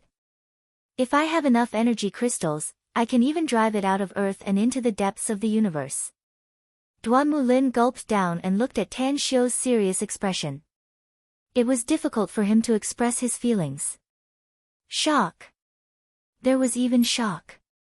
If what Tan Xiu said was true, then he definitely had the ability to become the master of the entire earth if he did something behind the scenes. Human technology was simply garbage in front of the terrifying technological power inside the three-star vestige and could be easily destroyed. Tang Yunpeng looked at Duan Mulin and then shifted his eyes to Tan Xiu and seriously said, "What do you want to do, Xiu?" "I'm bound to leave Earth in the future, and so are the people of my Tang sect, including the four of you," said Tan Xiu. "But Earth is our root, the place where I was born and raised. We can leave, but I must ensure that it can exist forever. I don't want to see Earth destroyed or extinct when I come back in the future. Of course, there's another possibility. After we leave, perhaps after a few decades, or a few hundred years, or even a few thousand years, we might not be able to find anything. When we return one day, we will find that the humans on Earth have already been invaded by other races in the universe. The weak humans on Earth will either become hard workers or become food for others, or the humans on Earth will be directly slaughtered. I'm not a great man, but I want to give Earth a guarantee before I leave. At least, we'll have the power to protect ourselves in the face of powerful alien races. Therefore, the power of science and technology must be strong, and the territory occupied by Earth must be wide. I want to build countless fortresses and a powerful defense network in the entire Milky Way galaxy. I want to build an armed fleet and turn the entire Milky Way galaxy into an impregnable fortress." Tang Yunpeng, Moe, and Kang Xia also stood up. Intense shock could be seen in their eyes, but their hearts were filled with respect as they looked at Tang Xiu and nodded repeatedly. It was to protect the country. Tan Xiu himself was strong, but he was also thinking about how to protect his home from being invaded by foreign races in the future. This kind of moral character, this kind of thinking of preparing for a rainy day, is really great. "Tell me about your idea, Tan Xiu," asked Duan Mulin slowly. "I need a secret base. It must be large and in a sparsely populated place," said Tan Xiu. "Then, I'll invest a huge amount of manpower, financial, and material resources. I'll set up a school within 2 years to instill the scientific and technological knowledge in the three-star vestige to them as fast as possible. At the same time, I'll set up a secret base to manufacture interstellar battleships and train the soldiers to operate them." Duan Mulin asked, "You want to do it yourself? Or do you want the entire state apparatus to operate it?" Duan Mulin asked. "This is not something an individual can do," said Tan Xiu. "I need the support of the state, but the confidentiality must be at the highest level. In the future, whether it's the trained talents, the manufactured interstellar battleships, or the interstellar soldiers, they will all belong to our country. It's impossible to hide it if we make such a big move in a short time," said Duan Mulin. "Moreover, the amount of resources needed is too huge, so it's unrealistic to do it in secret. 10 years. I'll take control of the overall situation within 10 years, and you'll assist me in this matter," said Tan Xiu in a deep voice. "I'll hand over the base to the state after 10 years. "I need to report to him," said Duan Mulin. "It's best if I can talk to him personally," said Tan Xiu. Duan Mulin got up and said, "Tan Xiu, I'll invite the top 3 old men in the country. If you can convince them, I'm looking forward to the future development." "All right." Tan Xiu nodded and sent Duan Mulin out. Inside the room, only Tan Xiu, Tang Yunpeng, Moe, and Kang Xia were left. Tan Xiu looked at Tang Yunpeng and said, "First uncle, I actually have my own selfish reasons for this decision. I hope you can go further in the future. The Tang family needs your protection and escort." "No problem." Tang Yunpeng nodded. Tan Xiu looked at Moe and said, "Professor Mo, you're an expert in scientific research. I hope you can be the chief engineer of the next major project. I need you to form a team of technicians. I hope that all the interstellar battleships will come from your hands in the future." "I assure you, Tan Xiu. I'll give you a satisfactory answer even if I have to risk my old life." Moe said excitedly. If that's the case, Professor Mo, first uncle, please go ahead with your work and prepare in advance. I believe it won't take long for this plan to be approved. Tan Xiu said with a smile. Tang Yunpeng patted Tan Xiu's shoulder and simply left. Only after he and Moe disappeared outside the door did Tan Xiu retract his gaze and look at Kang Xia. Kang Xia didn't speak. Only the two of them were left. She went straight to Tan Xiu and gently hugged Tan Xiu. Then, she exerted more and more strength and hugged him tighter and tighter. Tan Xiu patted her shoulder and smilingly said, "Babe, our magnificent Tang Corporation is going to be very busy. I need money, a lot of wealth. Let alone 1 trillion, I don't think it's too much even if it's 100 trillion or 1,000 trillion. I used to stubbornly believe that you're the best man in the world," Tan Xiu murmured. Now it seems that my vision was right. From now on, I'll be responsible for making money, and you'll be responsible for doing things. The 4th chapter has been released. It's been going on for more than 10 days, and it's about to reach its limit. I'm begging for a vote _. Chapter 1197. The watery moonlight sprinkled all over the earth. The busy days had given Tan Xiu a brief moment of leisure. He laid on the soft bed, his clothes had just been taken off, and his love was thick. Boom, suddenly, the whole world seemed to be shaking. The doors and windows were shaking, the lights were shaking, and even the originally stable bed was shaking. Tan Xiu could swear with his fingers that the shaking was definitely not from him and Kang Xia. What's going on? Kang Xia's face was flushed and her eyes shifted to the window. Tang Xiu slightly furrowed his brows. He quickly put on his clothes and appeared by the window in a flash. When he looked outside, he found that a lot of people had appeared in the courtyard under the dim light. Everyone was looking around in a daze and looked around. An earthquake? Tan Xiu furrowed his brows. He could faintly feel that the earth was shaking, which was very similar to an earthquake. Grand Master. Tang'an silently appeared next to Tan Xiu and called out in a low voice. What happened? Asked Tan Xiu. Why is the earth shaking? Tang'an shook her head and said, I don't know, either. Tang'an shook her head and said, almost everyone has noticed it. Could it be an earthquake?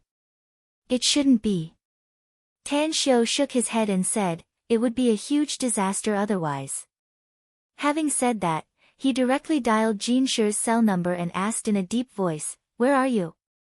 I'm in He Province, Sect Master, answered Jin Shi. I can feel the earthquake in Demonic City.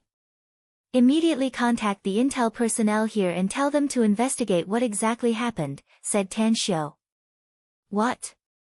Jin Shi exclaimed and hurriedly said, did you just say that the world is shaking in Demonic City, Sect Master? It's the same here. It's like an earthquake. Tan Xiu fell into silence. The earthquake was felt in the north and also in Demonic City. He suddenly had a bad premonition because he was worried that the earthquake was coming from all over the country. If that was the case, it was very likely that a major incident would happen. I'll investigate it right away, Sect Master. Seeing that Tan Xiu didn't speak, Jin Shi immediately said. Tan Xiu finally said, call the people in charge of every city in the country and ask them about the situation there. Then, report to me as soon as possible. Yes. In just 5 minutes. When Tan Xiu received Jin Shi's call, his whole face turned gloomy because he learned from Jin Shi that the tremors were felt all over China. This indicated that it wasn't an ordinary earthquake, but a great danger shrouded the entire country. Ring, ring, ring. When Tan Xiu grabbed the phone and saw the number displayed on the screen, he was stunned. Qin Shaohua. Tan Xiu thought for a moment, pressed the answer button and asked, what's the matter? Qin Shaohua's voice came from the phone, Sect Master, something has happened. What is it? Asked Tan Xiu in a deep voice as his heart kept sinking. Sect Master, you once ordered me to send several experts to stay near the Longquan mountain in the west to guard the pocket world there, said Qin Shaohua. I just received a message from there a few minutes ago. It seems like there's been a huge change in the pocket world. Dozens of terrifying beasts have already rushed out of the entrance. Some of them even seem to be rushing toward the periphery of the Longquan Mountain. Once they appear in the periphery of the Longquan Mountain, they will pose a huge threat to the ordinary humans outside. Tan Xiu's expression changed and he asked in a deep voice, "Did you feel the tremors over there?" "The tremors are very strong, almost comparable to a magnitude 4 or 5 earthquake," said Chen Xiaohua. Tan Xiu's pupils shrunk. He instantly realized that the source of the tremors in the entire country was probably caused by the Longquan Mountain in the west. Almost without hesitation, he said in a deep voice, "I'll rush there at once and order the people there to guard the Longquan Mountain. Don't let any fierce beasts leave the mountain forest, let alone expose them to the ordinary people." "Understood, I'll inform them right away. Also, I'll be able to rush to the entrance of the pocket world in the Longquan Mountain in an hour at most," said Chen Xiaohua quickly. "Pay attention to your safety." Tan Xiu hung up the phone and turned to look at Kang Xia behind him. Then, he said in a deep voice, "I need to leave Shanghai for a while. You stay here and continue your work. Also, pay more attention to the construction of the magnificent Tang Corporation's HQ in Shanghai and tell them to speed it up. If possible, make the engineering team work in 3 shifts to move our company's HQ and factories to Shanghai in the shortest time possible." "Alright, I got it." Kang Xia nodded. After leaving the Paradise Manor, Tan Xiu contacted Duanmu Lin as fast as possible. After explaining the situation there, he finally said, "I don't know what exactly happened in the pocket world, so I'm rushing there now. Senior Duanmu, you'd better go there yourself if possible and send some people to seal off the entire Longquan Mountain to ensure that the fierce beasts rushing out of the pocket world won't harm the local people." "I'll rush there right away," said Duanmu Lin. "Also, you should be in Shanghai now, right? I'll send someone to pick you up with a helicopter right away so that you can get there as fast as possible." "Alright," replied Tan Xiu. 4 hours later, Tan Xiu was escorted by a military helicopter and finally arrived in the vicinity of Longquan Mountain after making several stops along the way. "Let's go." Tangan was the only one following Tan Xiu, but both of them were very strong, so they quickly entered the depths of the mountain range after jumping off the military helicopter. Quickly, Tan Xiu and Tangan stopped as a figure appeared in front of them. It was Chen Xiaohua, who had arrived ahead of them. At this moment, Chen Xiaohua was covered with blood as though he had just rushed out of a pool of blood. There was also a piece of flesh on his shoulder with scales on it, which should be from a fierce beast. "How is it?"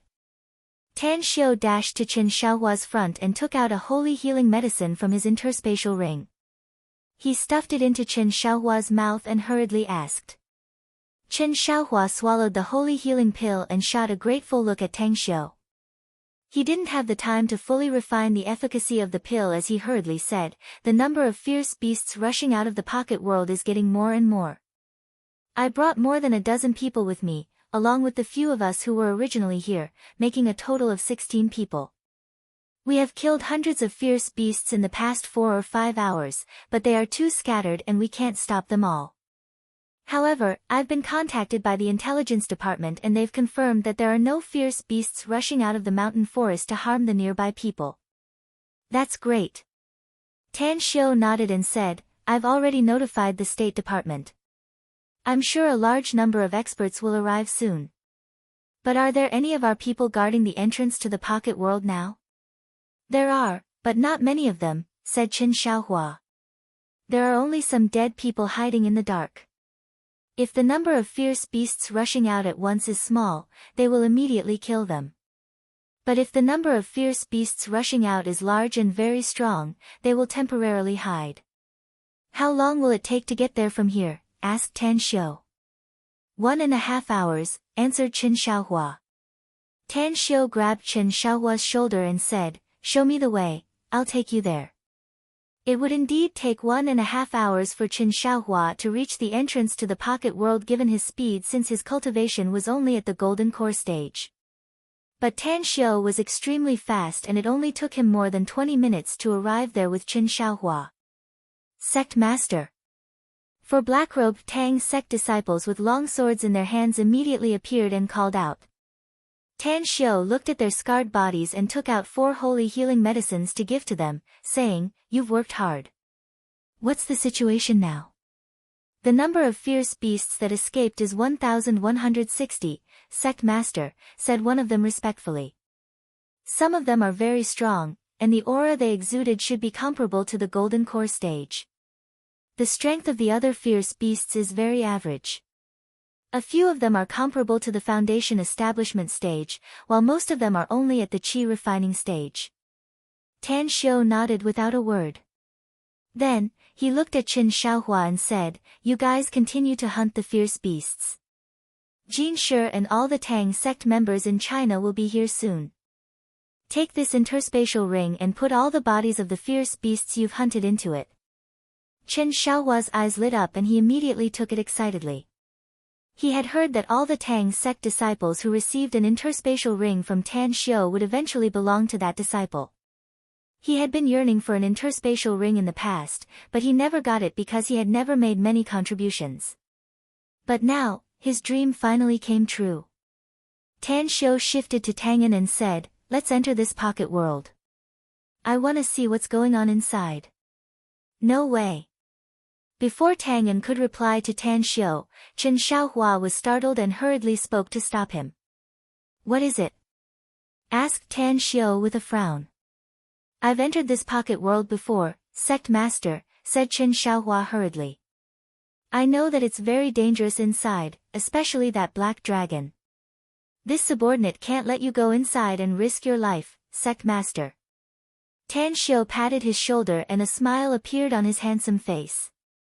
"I understand your intention, but you can rest assured. My current strength is much stronger than before.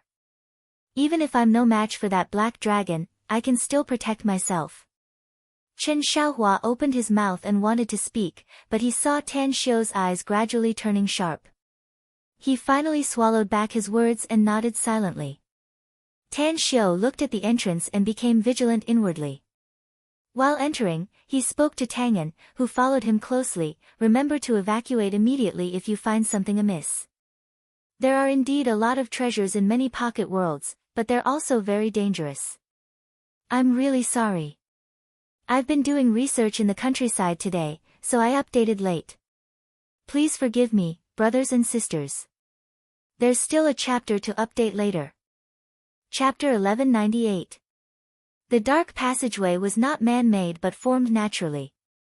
This passageway was very spacious and the air was very fresh. Puff, a sword light flashed and the 2 fierce beasts were beheaded. A chilling light flashed in Tan Xiu's eyes as he came to the carcasses of the 2 fierce beasts and slowly said, "It's very strange. The space inside this passage is very stable.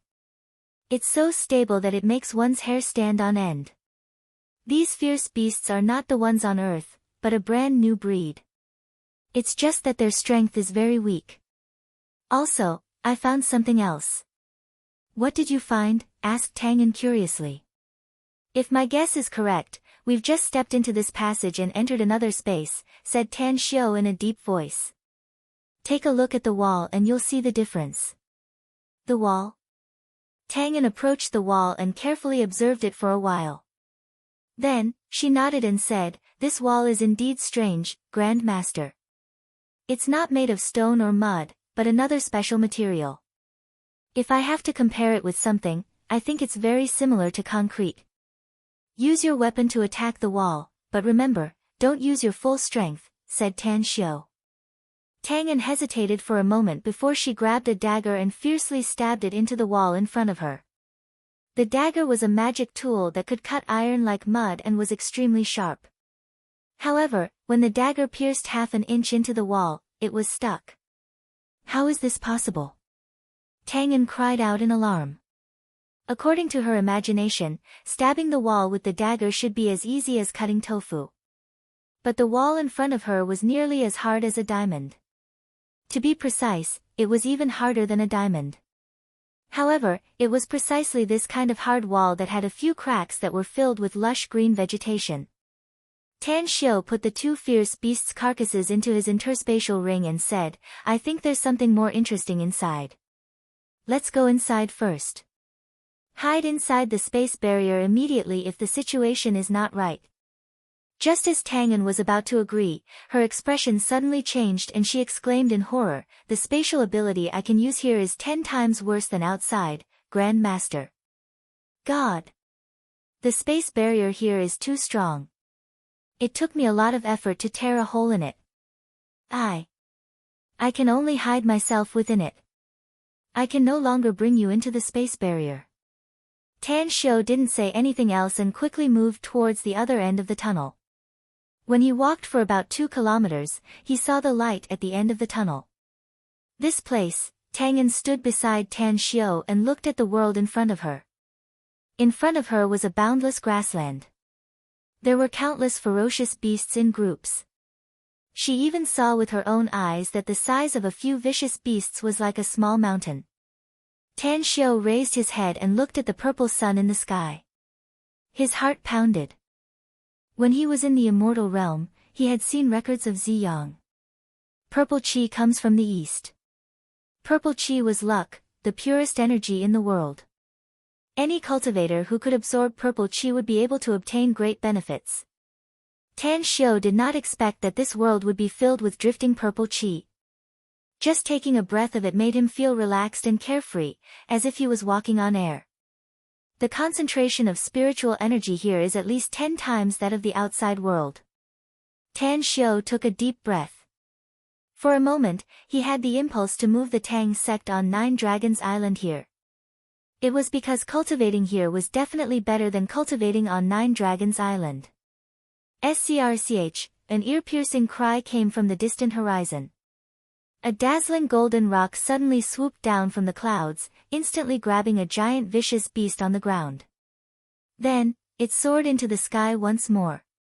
As it rushed down, its sharp claws easily tore apart the giant vicious beast's body. Purple blood sprayed out like purple rain. Tan Xiu's pupils shrunk. His figure suddenly turned into a sharp arrow and instantly shot into the distance. His speed was fast to the limit. More than a dozen fierce beasts that were comparable to Golden Core stage powerhouses in front of him suddenly raised their heads and soared into the sky, pouncing toward him. Get lost, Tan Xiu roared and instantly unleashed his divine sword. The surging sword light was like layers upon layers of surging waves, directly beheading more than a dozen fierce beasts that blocked his way. 10 seconds later, Tan Xiu had already dashed dozens of miles away. As a row of jade bottles flew out of his interspatial ring, Tan Xiu manipulated the purple blood rain that was falling from the sky and poured it into the jade bottles. After smashing more than 200 bottles, he quickly poured one of them into his mouth. Hiss! The surging energy exploded in his abdomen. A scorching heat wave burned off all the hairs on his body, including his hair and the other hairs on his body. Refine! Tan Xiu roared and instantly operated the heavenly art of cosmic genesis to the extreme. As the primal chaos force surged ceaselessly in his meridians, the aura that erupted from his body struck fear into the tens of thousands of fierce beasts in the surroundings, causing them to howl and flee in all directions. Heat wave. With a huge amount of purple qi energy, it flowed through Tan Xiu's limbs and 5 organs. Tan Xiu felt as if he had turned into a man on fire. Although his heart was filled with horror, he could also feel that the planets in his internal universe were all trembling. The huge amount of purple qi energy was refined and transformed, and finally turned into surging primal chaos force that quickly flowed into the planets. 1. 2. 10. 99. A total of 99 celestial bodies began to expand crazily. Given Tang Xiu's previous cultivation speed, it would take at least hundreds of years of hard work to make these 99 celestial bodies expand to the size of more than 10 kilometers in diameter. And this was under the condition that his cultivation speed had become extremely fast. But now, the 99 planets were expanding rapidly. After Tan Xiu felt the benefits of the purple blood rain, he drank the remaining 200 bottles of purple blood, causing them to expand to a diameter of more than a dozen meters. For a whole 7 days. Tan Xiu was like a demon god, standing hundreds of meters in the air, his body emitting a huge aura. In these 7 days, dozens of fierce beasts with cultivation levels comparable to the nascent soul stage came, but when they felt the huge aura from Tan Xiu's expression, they all quietly retreated with fear. Roar, a ferocious dragon roar came from the distant horizon. Tan Xiu, who was deep in cultivation, was also awakened by this dragon roar.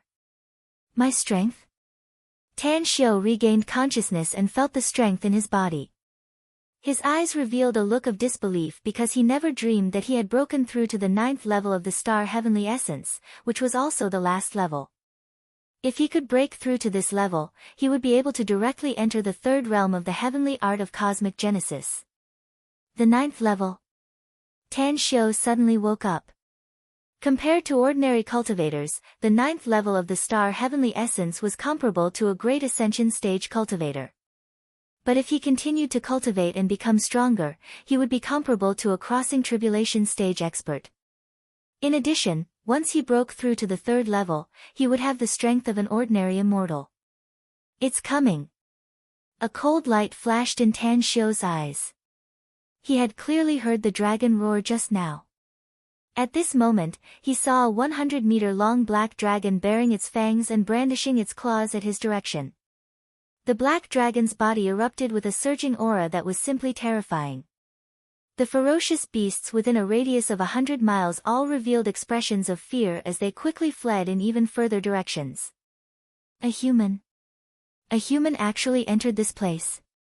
The 100-meter-long black dragon had a strange expression on its face as it stared at Tan Xiu. Then, it suddenly said, "You're not from this world, nor are you from the outside world.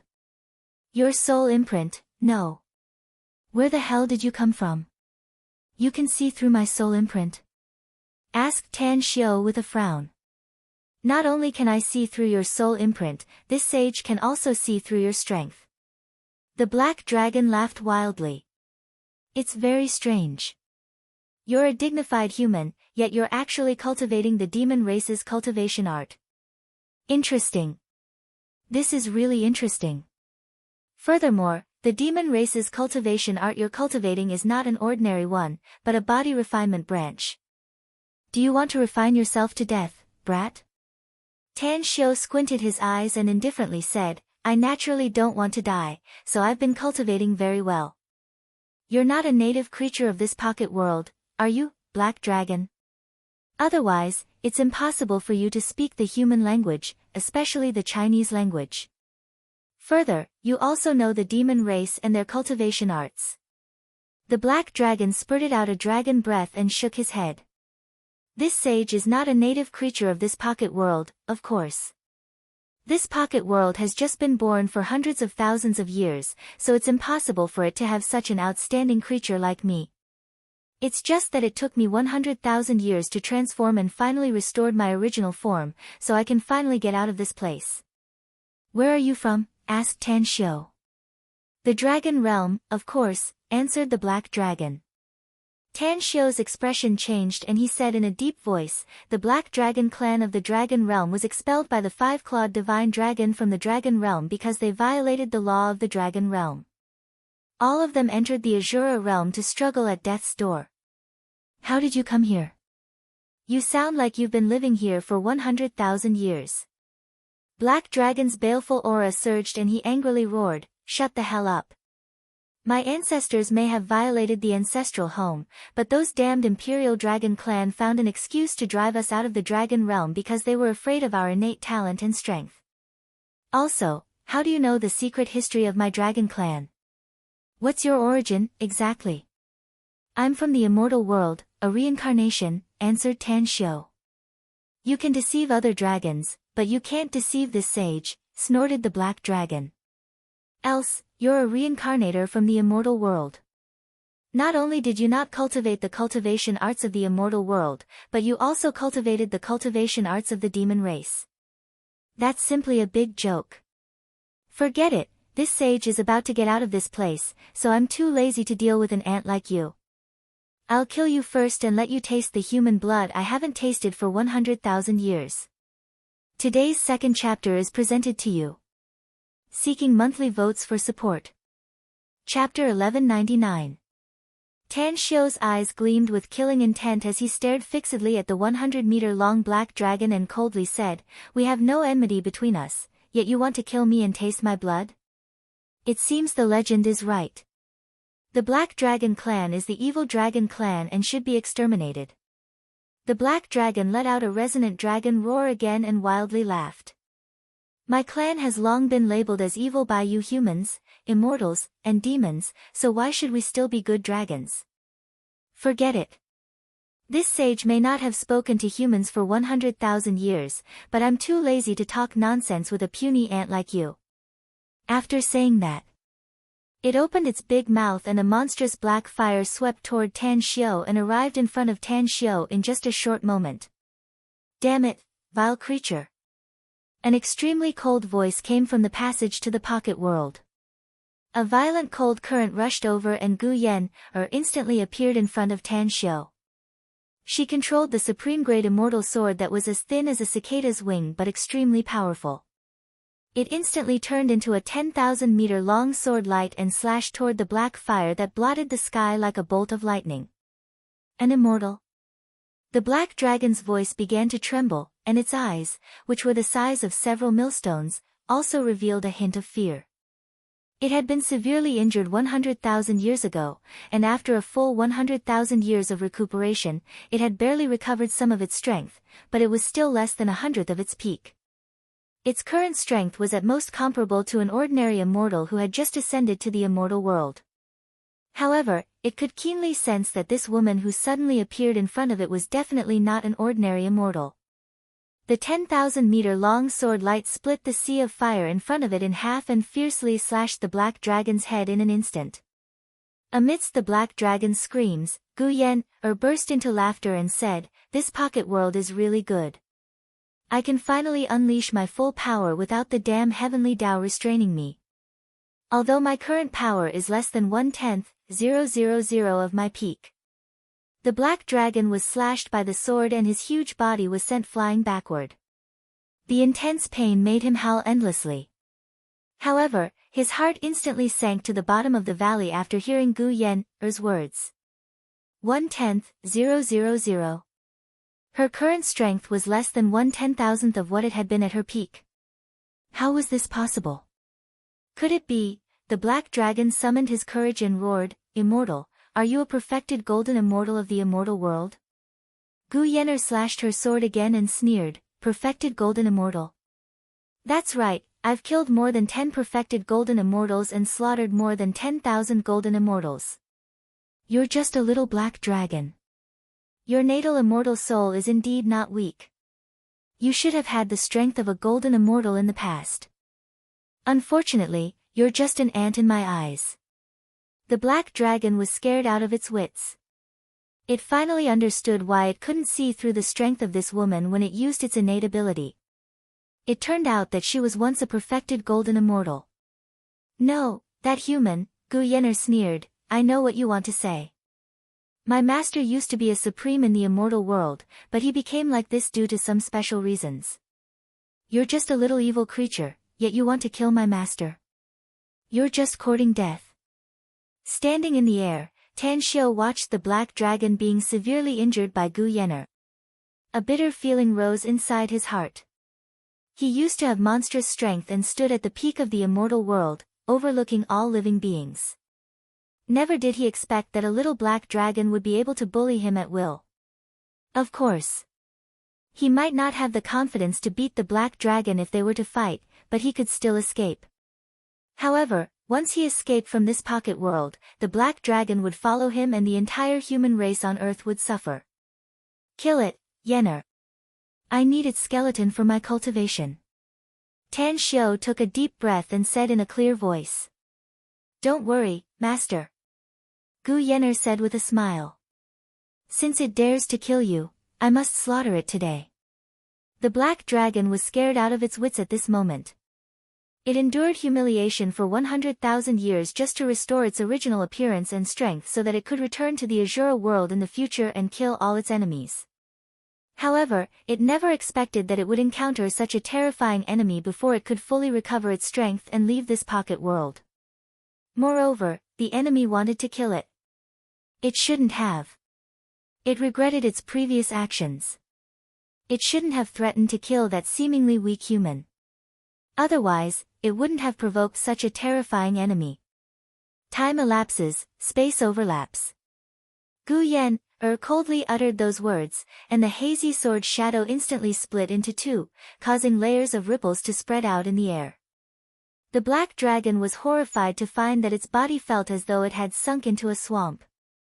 No matter how hard it struggled, it seemed to be bound by the power of space.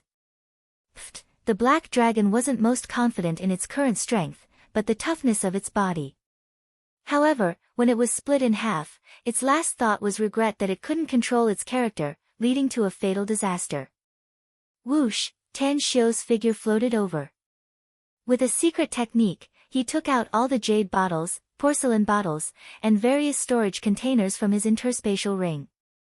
As for the scattered dragon blood, it was all collected into bottles and jars. Seal.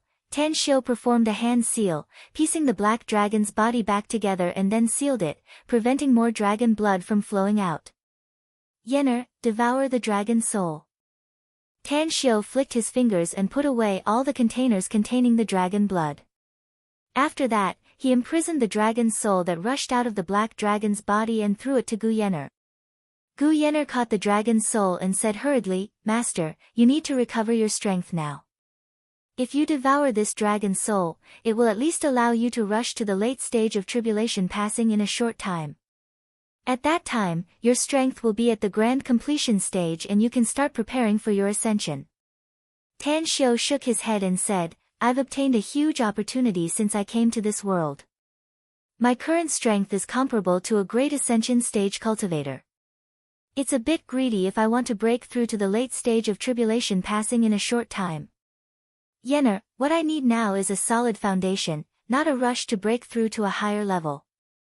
You're still seriously injured and you're going all out to kill the enemy, so you can devour this dragon's soul to recover most of your injuries." Gu Yenner said, "Then I'll take this dragon's soul and wait for you to stabilize your great ascension stage before you devour it." Tan Xiu frowned and said, "Listen to me, Yenner. Devour it immediately." Seeing Tan Xiu's stern expression, Gu Yenner was secretly moved. She no longer hesitated and directly took out the sealed dragon's soul and directly swallowed it. With the circulation of her cultivation technique, the struggling dragon's soul was eventually suppressed and refined by her. Eventually, it turned into a stream of dragon soul energy that healed her injuries and nourished her immortal body, restoring her strength ahead of time. 2 days later. Tan Xiu and Tang An had set foot in many places of this pocket world, yet they still couldn't find the edge of this world. Therefore, Tan Xiu judged that this pocket world was very large, far beyond his imagination. In these 2 days, he obtained a lot of cultivation resources, be it medicinal herbs, precious ores, or some other treasures. The cultivation resources for all the disciples of Tang's sect will be enough for the next 100 years. If I can get all the resources in this pocket world, the Tang sect's scale will be 100 times stronger than it is now in the future. It'll be enough for the sect to use for 1,000 years. Tang Xiu was very satisfied. Tang An was also very happy. After Tan Xiu received the violet blood of that fierce beast, he gave her a few bottles. She took a bottle of it and her strength soared a lot. After 8 or 9 days of cultivation, her cultivation had now broken through to the late stage of nascent soul. She had a hunch that she would be able to break through to the spirit formation stage after taking the remaining bottles of violet blood. Reaching the spirit formation stage was her biggest goal for the next few decades. Sure enough, my cultivation speed will be very fast if I follow Grand Master. If the others knew that I've broken through to the late stage of nascent soul, wouldn't they be jealous? Every time Tang An thought about it, she felt very happy. She didn't like to show off, but she couldn't help but want to let the elders of Tang's sect know about it. Whoosh! A hazy figure appeared in front of Tan Xiu and Tang An clad in a fluttering white dress. Gu Yan, came in front of the two and looked at Tang An with satisfaction. Then, she smilingly said to Tan Xiu, Master, devouring a dragon's soul has healed most of my injuries. I'll be able to fully recover in half a year at most. However, I can't restore my lost strength in a short time. I've only recovered to the peak of the Earth Immortal stage. I'm afraid it'll take a long time for me to recover to the Celestial Immortal stage. There's no immortal chi in this area, said Tan Xiu with a gratified expression. It'll be very difficult for you to recover to the Celestial Immortal stage. But if you can stay here and cultivate for a long time, the benefits you'll get will be huge. Perhaps you'll be able to recover to the Celestial Immortal stage in less than 10 years. With a particularly bright smile, Gu Yan nodded and said, the space in this pocket world is very stable. It won't collapse even if the outside world is shattered. Further, the violet chi here is very rich and will bring great benefits to any cultivator, including immortals. I'm confident that I'll be able to recover to the peak of the Celestial Immortal stage within the next 10 years, Master. Tan Xiu nodded and said, you can do it. The more strength you recover, the safer we'll be in the future. Come with me when I leave this pocket world. I need you to use your spiritual sense to help me find the remaining zodiac jade carvings. As long as we can find all the 12 zodiac jade carvings, I'll be able to arrange a spatial array so that we can all return to the immortal world. It won't be a problem if I can recover to the Celestial Immortal stage, Master. Gu Yan hesitated. But if I can't, I'll be suppressed by the heavenly Tao once I go out. Even if I can find the remaining zodiac jade carvings in a very short time, I'm afraid I'll be injured again. Chapter 1200. Upon hearing this, Tan Xiu immediately realized how terrifying the heavenly Tao laws in the outside world were, so he immediately said, if that's the case, then you can cultivate to the Celestial Immortal stage here. It'll probably take decades for us to leave Earth, so there's no need to hurry. Besides, I found that this pocket world is just specially prepared for us. I firmly believe that our Tang sect will be 100 times stronger in the next few years with this place. Gu Yan looked around and nodded. You're right, Master. This place is almost the same as the immortal world. The strength of all the Tang sect's disciples will advance by leaps and bounds if they cultivate here. Also, I found something interesting. What is it? Asked Tan Xiu. The blood of the fierce beasts living here is comparable to the ambrosia nectar and elixirs, said Gu Yan. The energy contained in their blood is simply incredible. Tan Xiu nodded heavily. I've already noticed it before. It's indeed the case. Gu Yan pointed to the world and said, if the Tang sect's disciples are to cultivate here, they can use this place as a natural battlefield to hone their killing ability. On the other hand, they can also advance their strength by leaps and bounds. It's like killing two birds with one stone. I'll leave a group of people in Nine Dragons Island next. After all, that's our base camp. Tan Xiu said, the rest will be brought here to cultivate. We'll take turns to cultivate here and in Nine Dragons Island later. This pocket world is very vast, at least twice the size of China, Gu Yan asked. Although there are no fierce beasts like the black dragon here, there are still several body integration stage experts and tens of spirit formation stage fierce beasts. The strength of Tang sect's disciples is too low. Do you want me to get rid of these fierce beasts ahead of time? No need. Tan Xiu waved his hand. The strength of Tang sect's disciples is very low at present, but they will soon grow up. We'll keep these fierce beasts to feed them in the future. Gu Yan nodded and said, that's fine. I'll be staying here anyway. As long as I'm here, those beasts won't be able to do anything. Grand Master, can I stay here to cultivate? Asked Tangan. You can only stay here and cultivate for half a year at most, said Tan Xiu. You must go out after that. You'll need to form the Assassination Hall's assassins. You don't want to be the weakest among all the halls in Tang sect, do you? You're right, Grand Master. Tangan nodded and said, my strength will advance by leaps and bounds if I cultivate here for half a year. When the time comes, I'll set up the Hall of Assassins outside. I can also bring the members I've trained here to cultivate and speed up their cultivation. No problem. Tan Xiu nodded. Suddenly, as though recalling something, Tan Xiu hurriedly looked at Gu Yan, and said, "There are many fierce beasts outside, Yan, There are at least 1,000 of them.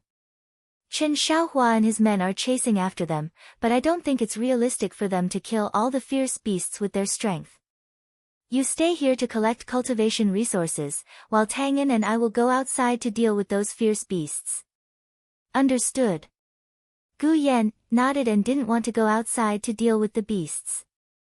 Tan Xiu turned around and was about to leave when he suddenly recalled something and said, "There should be 7-colored one phoenix stone here, Yan, Look for it carefully.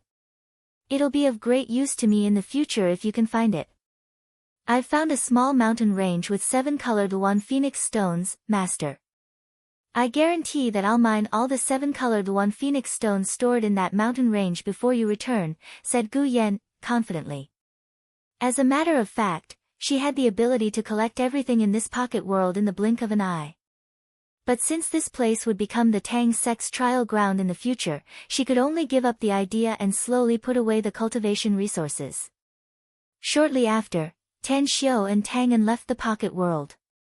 When they appeared outside, the 4 Tang sect disciples guarding outside directly appeared and respectfully saluted them. "What happened to the fierce beasts that rushed out?" asked Tan Xiu. "What's the situation outside now?" Sect Master, Jin Shi and Chen Xiaohua led dozens of Tang sect disciples and are going all out to hunt those fierce beasts, answered a Tang sect disciple. "I don't know why, but those fierce beasts always retreat whenever they enter the vicinity of the Longquan mountain range. It's as though they're afraid of the outside world. Also, a lot of ability users from China's Special Abilities Bureau have come. After nearly 10 days of hunting, they've killed 400 to 500 fierce beasts and the rest have fled." Tan Xiu was surprised. He didn't expect that those fierce beasts didn't rush out of the mountain range, nor did they go outside to harm ordinary people. However, it was, after all, good news. "You guys continue to guard here. Tang'an, let's have a competition to hunt the fierce beasts. We'll gather here 2 days later and see who can hunt more fierce beasts," said Tan Xiu with a smile. A fighting intent flashed in Tang'an's eyes and she smilingly said, "I'll definitely win, Sect Master." Tang Xiu laughed heartily and his figure instantly flashed to the distance. He released his spiritual sense to the fullest while dashing all the way, covering a radius of 1 kilometer. Soon after, 4 nearly identical fierce beasts appeared within the range of his spiritual sense. Die! Tan Xiu unleashed his divine sword and instantly slashed the bushes tens of meters away. The sword's shadow swept out lightning fast and killed the 4 fierce beasts that were only comparable to Qi refining stage experts. Half a day later, Tan Xiu encountered several groups of ability users, including a group of 6 ability users who were besieged by dozens of fierce beasts. After Tan Xiu appeared, he directly rescued them from the jaws of those fierce beasts. A day later, Tan Xiu alone killed more than 270 fierce beasts and found Jin Shi covered in blood in a mountain stream. At this moment, Jin Shi was seriously injured, but his life was not in danger. By the time Tan Xiu arrived, the 2 fierce beasts comparable to Golden Core stage had already been killed by Jin Shi and the 4 Tang sect disciples. Drink the fierce beast blood in the jade bottle. Tan Xiu threw 5 jade bottles to the 5 people and flashed away. There was another fierce beast 800 to 900 meters away from him within the range of his spiritual sense. The fierce beast was hiding in a cave in the mountain stream, and Tan Xiu wouldn't have been able to find it had it not been for his spiritual sense's omnidirectional coverage. Jin Shi fiddled with the jade bottle. When he unplugged the cork, the thick smell of blood made him slightly frown. He watched the other 4 people pour the blood in the jade bottle into their mouths without hesitation. He no longer hesitated and drank the fierce beast's blood in one gulp. His eyes stared with disbelief. "Hurry up and cultivate!" Jin Shi shouted in a low voice. He immediately sat cross-legged and began to crazily circulate his cultivation technique. It only took Tang Xiu half an hour to kill all the fierce beasts within a radius of tens of kilometers. When he returned to Jinshi's group, he found that the aura of the 5 of them had changed. Early stage of nascent soul. Tan Xiu judged Jinshi's current cultivation level through his aura. As a smile climbed up his face, he found that the other 4 had also broken through to the golden core stage and reached the late stage. Sect Master. Jinshi woke up from his cultivation and immediately jumped up after seeing Tan Xiu sitting cross-legged in front of him and respectfully greeted him. You've made good progress. Tan Xiu smiled and said, I'll take you to the pocket world after we get rid of all the fierce beasts in this mountain range. You'll get twice the result with half the effort if you cultivate there. Perhaps you'll be able to break through to the spirit formation stage in a few years, and the 5 of you should be able to do so within 10 years. Pocket world? A blessed land? The 5 exchanged dismayed glances and looked excited. Tan Xiu waved his hand and said, let's continue hunting the fierce beasts. The earlier you kill all the fierce beasts, the faster you can enter the pocket world to cultivate. That's right, I've been searching here for a day and found several groups of ability users from the Special Abilities Bureau. How come I haven't seen Duan Mulin? Duan Mulin is injured and has retreated to recuperate, said Jinshi. You can find him in Xiyang town near Longquan Mountain if you want to find him. Tan Xiu nodded in response. He didn't rush to find Duan Mulin and instead went elsewhere to find fierce beasts to hunt. He had a bet with Tang'an, so he didn't want to waste any more time. The next evening, when Tan Xiu returned to the pocket world's entrance, he saw Tang'an sitting cross-legged on a large bluestone with a smile on her face and looking at him. How many?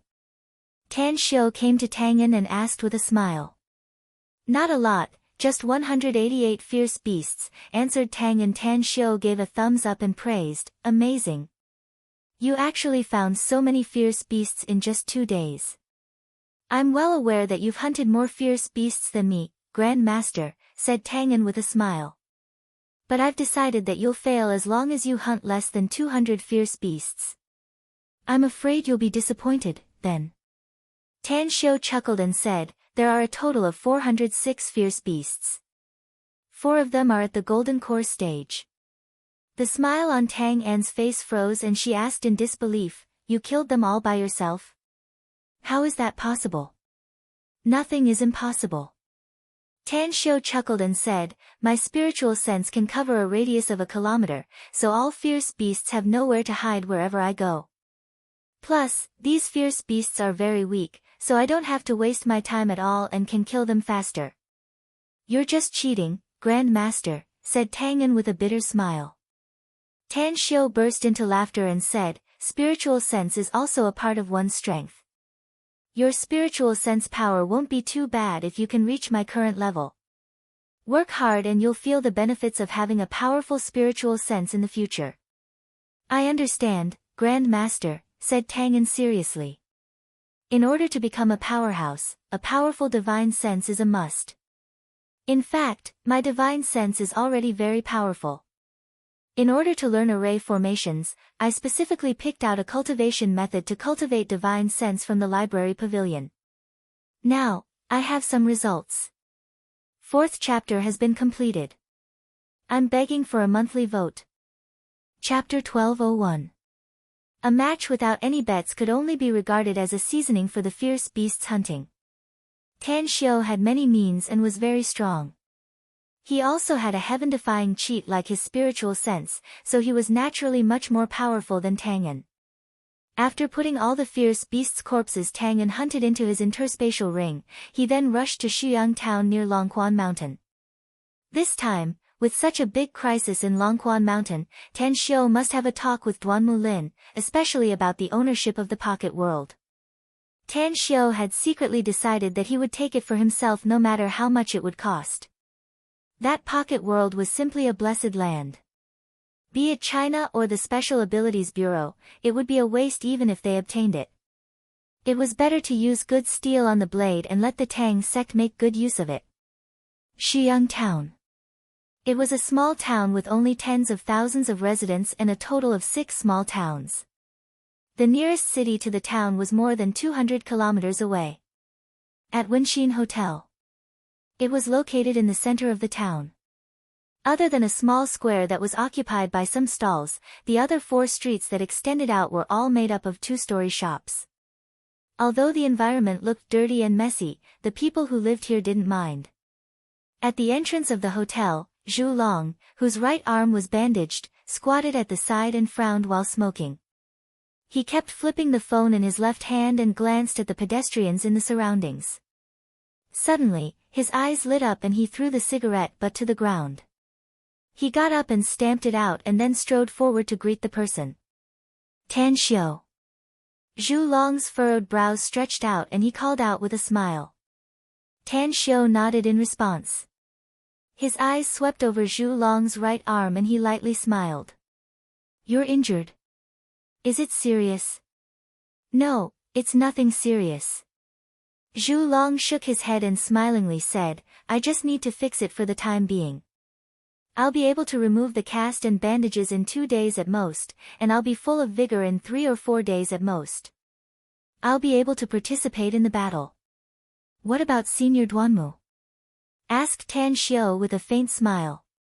I'll take you upstairs, said Zhu Long. On the 2nd floor. In a quiet room, Duanmu Lin was sleeping soundly.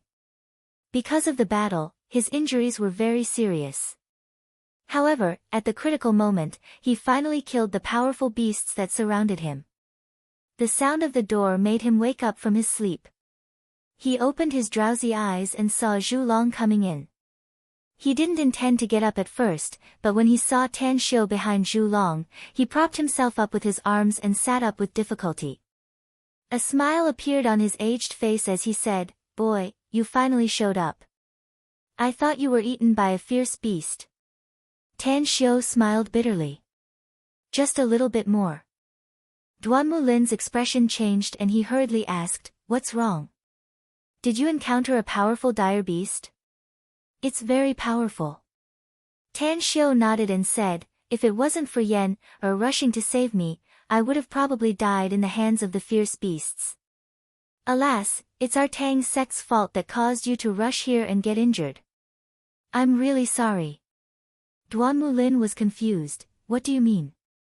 Are you saying that this fierce beast incident was caused by your Tang sect?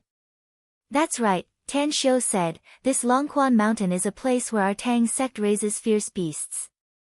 I didn't expect that the array would be destroyed and so many fierce beasts would run out. Fortunately, we took precautions in advance, so those fierce beasts didn't dare to leave the Longquan mountain range, so the nearby residents weren't harmed. Duanmu Lin looked a bit angry and said, You're just making trouble. This place may be vast and sparsely populated, but do you think it's easy to raise fierce beasts in captivity? Fortunately, we dealt with it in time, else it would have been a big problem. Tan Xiu deliberately forced a smile and said, It's our Tang sect's fault for not taking precautions before. I guarantee that this kind of problem won't happen again in the future. Duanmu Lin pondered for a moment and then asked, How many places in China does your Tang sect secretly rear fierce beasts? Apart from here, there are only 2 islands in the South China Sea, answered Tan Xiu. Senior Duanmu, you should know that I once rented 2 islands in the South China Sea for a long time. Duanmu Lin nodded and said, I know, but I don't know what you're going to do. Tan Xiu, rearing fierce beasts in captivity is no trivial matter, especially in this place. It's very dangerous. I hope you can kill all the fierce beasts or move them away, at least far away from China's territory. I'm afraid it'll be very difficult to move the fierce beasts here, Senior Duanmu, said Tan Xiu with a forced smile. But I assure you that my Tang sect will station a lot of experts here in the future. I'll also arrange a more powerful array so that this kind of problem will never happen again. Duanmu Lin was silent for a long time. Then, he forced a smile and said, Forget it, then. I won't force you to move those fierce beasts for the sake of your timely remedy. However, I'm really curious about how many fierce beasts you've reared. Why have you been rearing them in the Longquan mountain range and why haven't they been exposed before? We have a lot of them in captivity, said Tan Xiu with a smile. We've always been very secretive, so it's naturally impossible for the outside world to know about it. Duanmu Lin shook his head and suddenly asked, "What's going on with the quakes all over the country?" "The whole country is talking about this matter now. It's because a fierce beast suddenly mutated in the pocket world where we're rearing fierce beasts," explained Tan Xiu. "It caused its power to soar by 100-fold and the destructive power it caused during its transformation. We've already killed that fierce beast and the crisis has been resolved. Furthermore, my disciple, Gu Yan, is the one you met at sea, Senior Duanmu. She'll be stationed here for a long time in the future." Duanmu Lin's eyes widened and he incredulously said, "Are you kidding me? How can a fierce beast mutate cause such a big commotion? You should know that the entire country of Huaxia has experienced the tremors. Senior Duanmu, what's the strength of the most powerful fierce beast you've ever seen?" asked Tan Xiu calmly. Duanmu Lin thought for a while and said, "Those demonic beasts we killed in the Himalayas were very powerful. They were so powerful that they gave me a sense of despair. There's also that fire qilin. It's very powerful. I'm afraid that all the people in our Special Abilities Bureau are not enough to kill it.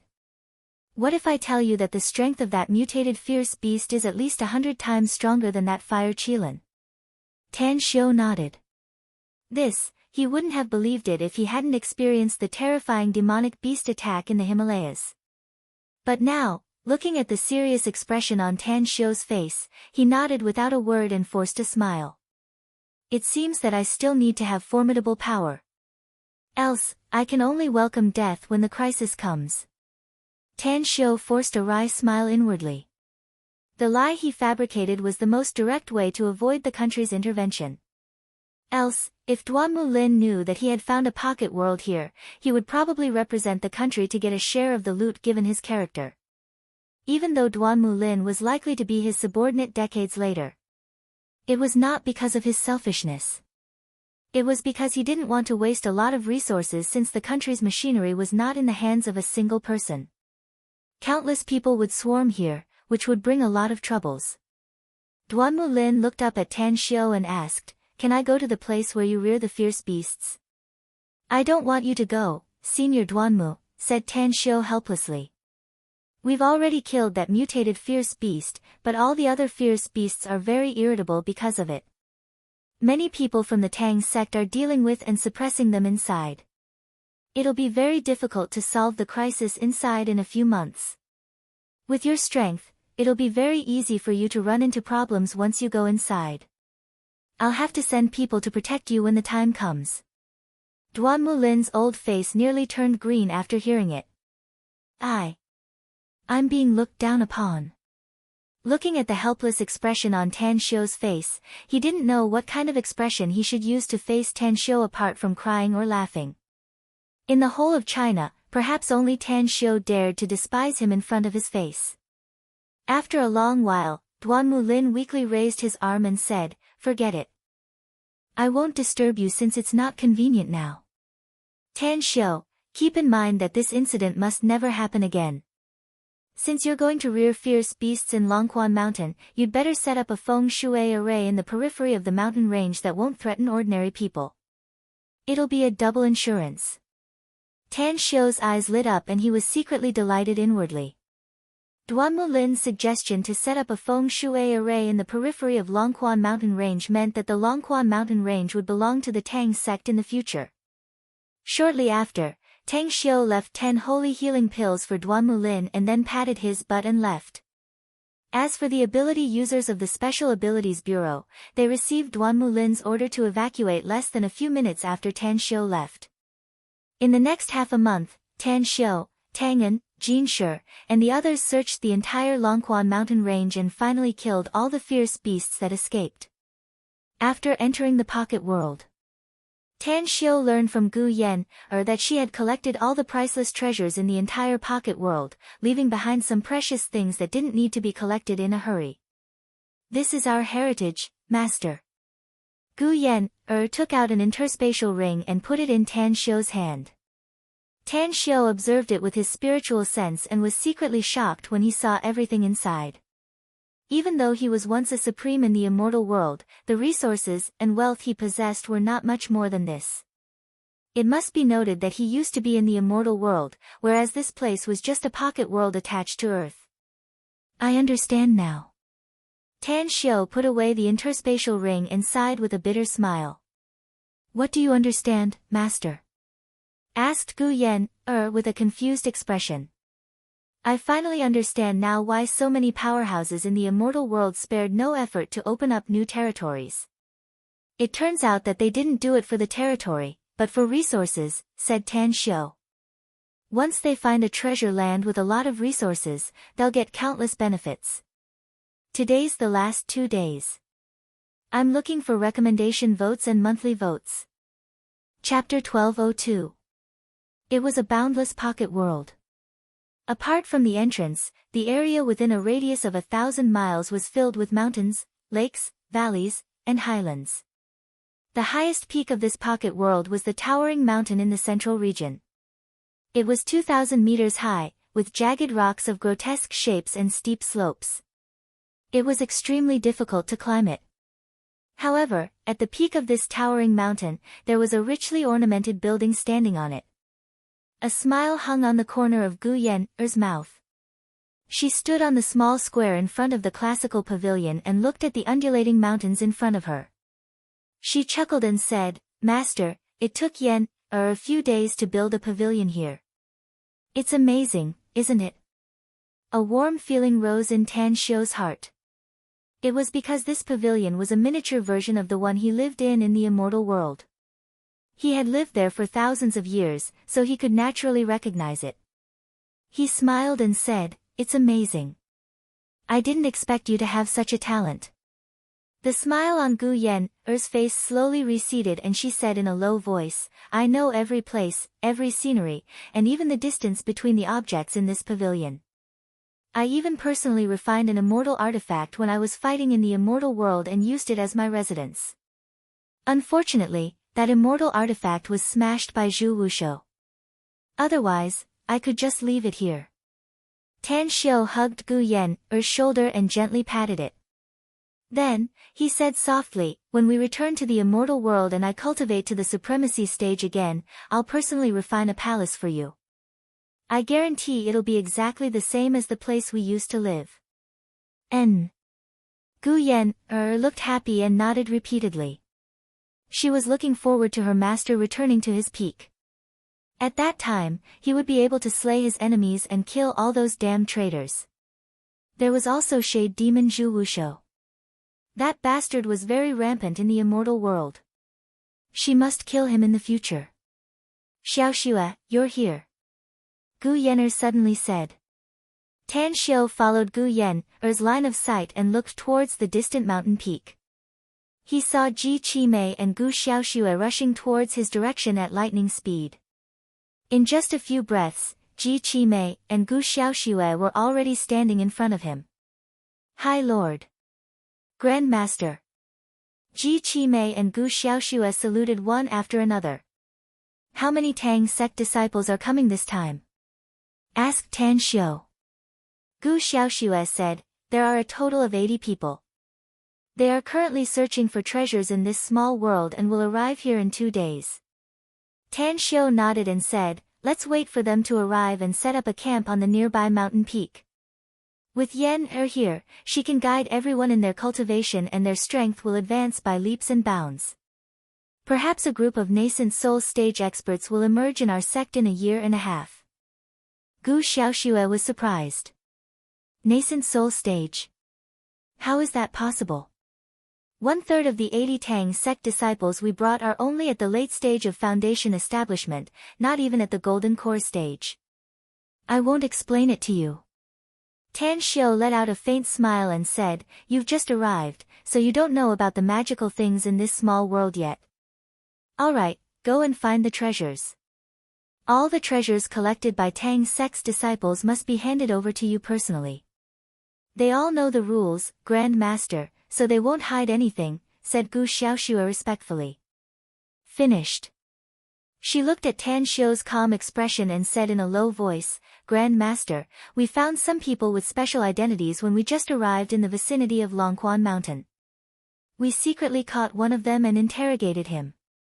We found out that he is a member of China's intelligence team, and his main responsibility is to gather intelligence around Longquan Mountain.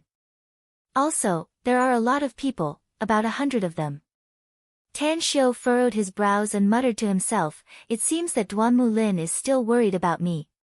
He withdrew the people from the Special Abilities Bureau, but he sent so many intel operatives here. I presume he's monitoring us. Do you want to drive them away, Grand Master? Asked Gu Xiaoxue. Tan Xiu thought for a while and shook his head. I'll handle this matter, so you don't need to worry about it. Also, everyone will stay here for the time being after they arrive here 2 days later. I'll be staying here for about 10 days. Take advantage of this time to train them. Understood. Gu Xiaoxue nodded. 10 days. Aside from desperately cultivating every day to stabilize his current cultivation level, Tan Xiu also fiercely trained the 80 Tang sect disciples. Aside from constantly taking medicinal pills and body-refining potions, the fierce beast blood also made their cultivation progress by leaps and bounds. Good steel was tempered and tempered. In these 10 days, Tan Xiu made them struggle between pain and happiness. After the devilish training, the worst among the 80 had broken through to the early stage of nascent soul, and the most powerful had broken through to the late stage of nascent soul, just a step away from breaking through to the spirit formation stage. However, as soon as Tan Xiu left the pocket world, he received a call from Duanmu Lin and learned that several old men wanted to see him in Shanghai. After confirming the time and was about to leave, he found that Qin Shaohua came out of the pocket world and seemed to be looking for him. What is it? Sect Master, I want to follow you in the future, said Qin Shaohua after hesitating for a moment. A strange look appeared on Tan Xiu's face. He looked at him up and down several times and then asked, why do you want to follow me? Isn't it a good thing to cultivate in the pocket world? You should have broken through to the mid-stage of nascent soul now, right? If you keep working hard, you may be able to break through to the late stage of nascent soul in half a year, and you can easily break through to the spirit formation stage in a few years or 10 years. Pointing to his chest, Qin Shaohua forced a smile and said, my cultivation is very strong now, Sect Master. But I recently found that my foundation is a bit unstable, which is caused by my cultivation advancing too fast. Therefore, I want to follow you and sharpen my state of mind. I'll come back here to cultivate when I feel it's the right time. State of mind? Tan Xiu narrowed his eyes and asked, you can feel the problem of your state of mind now? Yes. Qin Shaohua nodded. I've been feeling irritated and irritable when I'm cultivating recently. My mood fluctuates too much, and I can't devote myself to cultivation wholeheartedly. Besides, I can't even display the power of the mid-stage of nascent soul now. Tan Xiu thought for a while and then said, go back to the pocket world and inform them that the 80 Tang sect disciples must return to 9 Dragons Island in 2 months and replace them with the next batch. Do remember to tell them that they must not break through to the spirit formation stage and must stay at the late stage of nascent soul. No matter who it is, they must feel that their realm has completely stabilized and their state of mind has kept up with it. Then, they must report to me about the situation and get my test before breaking through to the spirit formation stage. What about me, Sect Master? Asked Qin Shaohua hurriedly. Since you think you can gain experience by following me, then stay with me later. Tan Xiu smilingly said. I'll be waiting for you in Shanghai. Understood. Qin Shaohua was overjoyed and respectfully saluted Tan Xiu.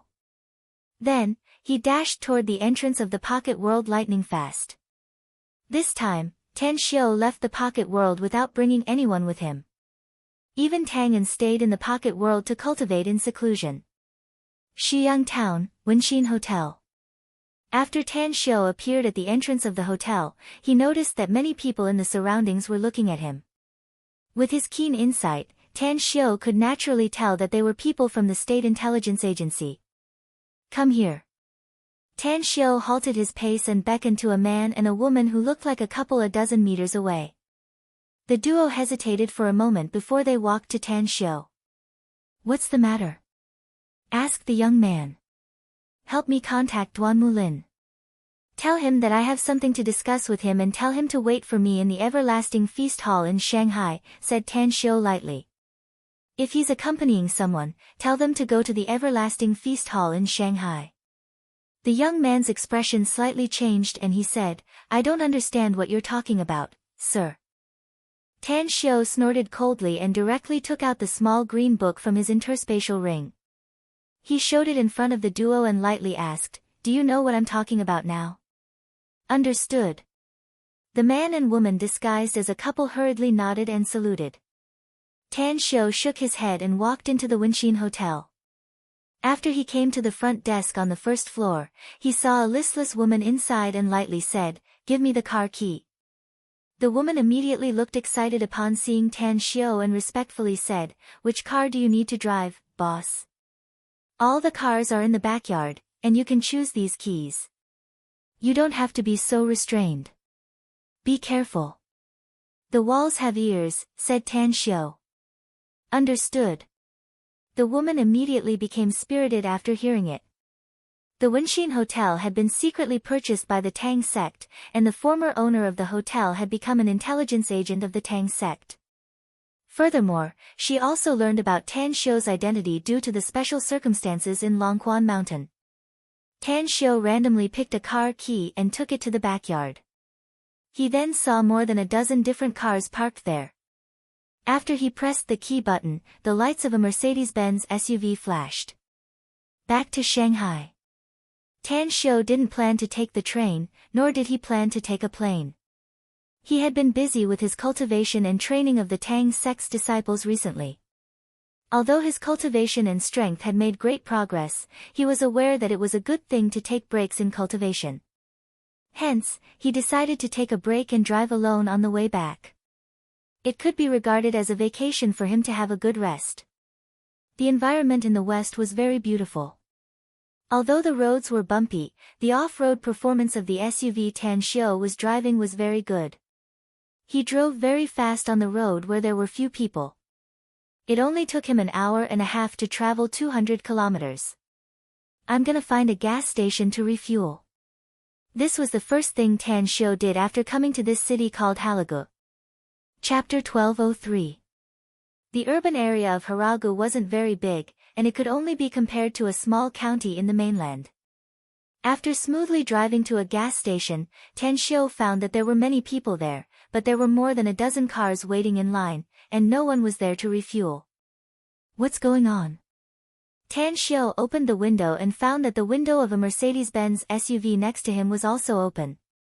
A man with a tattoo on his shoulder and a cigarette in his hand was smoking.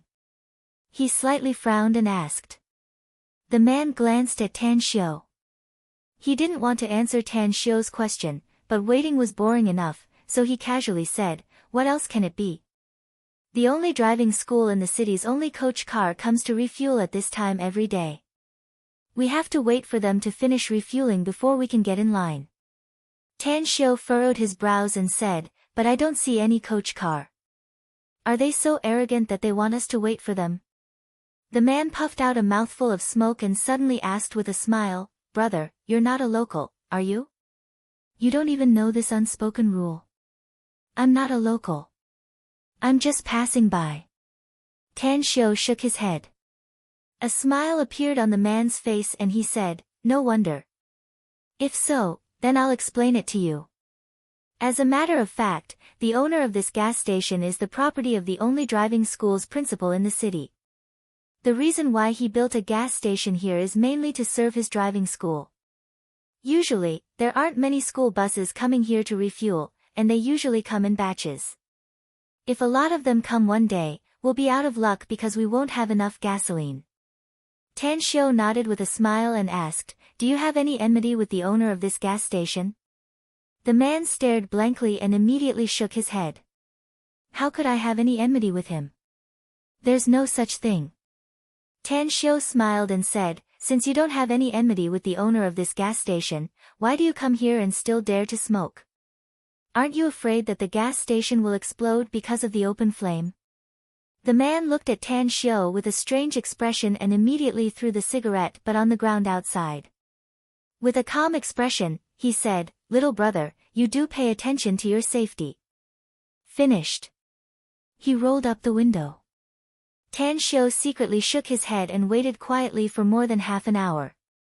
Only then did he see more than 10 training vehicles with the words, Maple Driving School, slowly drive over from afar. After waiting for nearly half an hour, it was Tan Xiu's turn to cheer. Fill it up. After Tan Xiu extinguished the fire, he said calmly. The staff at the toll booth nodded and then glanced at the back. After filling up the gas tank and Tang Xiu paid her in cash, she lowered her voice and said, Little brother, I can see that your license plate is not local. If you're not a local, you'd better hurry up and leave. Tan Xiu frowned and asked, why?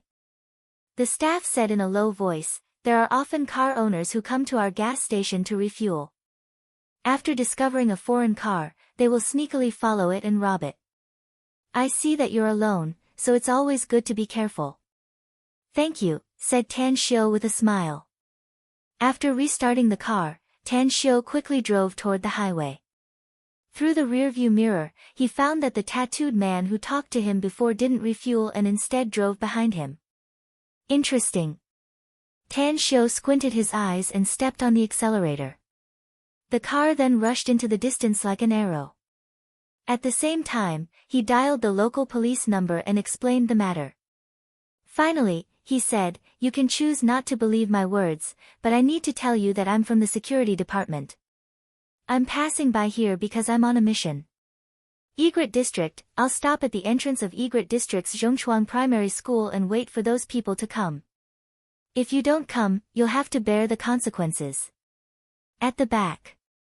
A ruthless look flashed in the eyes of the tattooed man who drove the Mercedes-Benz SUV. He quickly chased the car in front and said in a deep voice, Leopard, you guys intercept him in the front. Once that guy drives out of the city, intercept him at the East Bridge outside the city. Although we both drive a Mercedes-Benz, the value of his car is definitely several times more expensive than mine. He's definitely a fat sheep. Don't worry, brother. I promise to stop him. A confident voice came out of the phone. Egret District, at the entrance of Zhongchuang Primary School. It was already evening and the primary school had long been closed, so there were not many pedestrians nearby. Except for a few young people smoking in the shops at the school entrance, no one paid much attention to the Mercedes-Benz SUV parked at the school entrance. You guys, come here. After getting off the car, Tan Xiu leaned on the door and lit a cigarette. He then waved to the teenagers who were looking at him. Brother, you called us.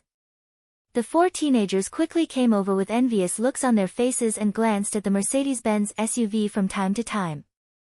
Tan Xiu took out a stack of money from his wallet, about 1,000 yuan in cash. He handed it to the teenager in the front and said, do me a favor and this money is yours. The teenager took the money with an excited look on his face. He stuttered and asked, Brother, what do you want us to do? Do you have a mobile phone? Asked Tan Xiu. The teenager quickly took out a smartphone. Although the price of the mobile phone was not very expensive, it was brand new. He said, we all have mobile phones, brother. Call the police now and tell them that there's a violent incident at the entrance of Egret Primary School. Tell the police to come here as soon as possible, said Tan Xiu. The 4 of you, call 1 person each and then leave this place immediately. The 4 teenagers hesitated. Calling the police was not a joke. If the nature of the incident turned into harassment, they would probably be detained. However, looking at the money in their hands, they finally gritted their teeth and said, Brother, we'll call the police. Tan Xiu patted their shoulders and said with a smile, Don't worry. There won't be any problem.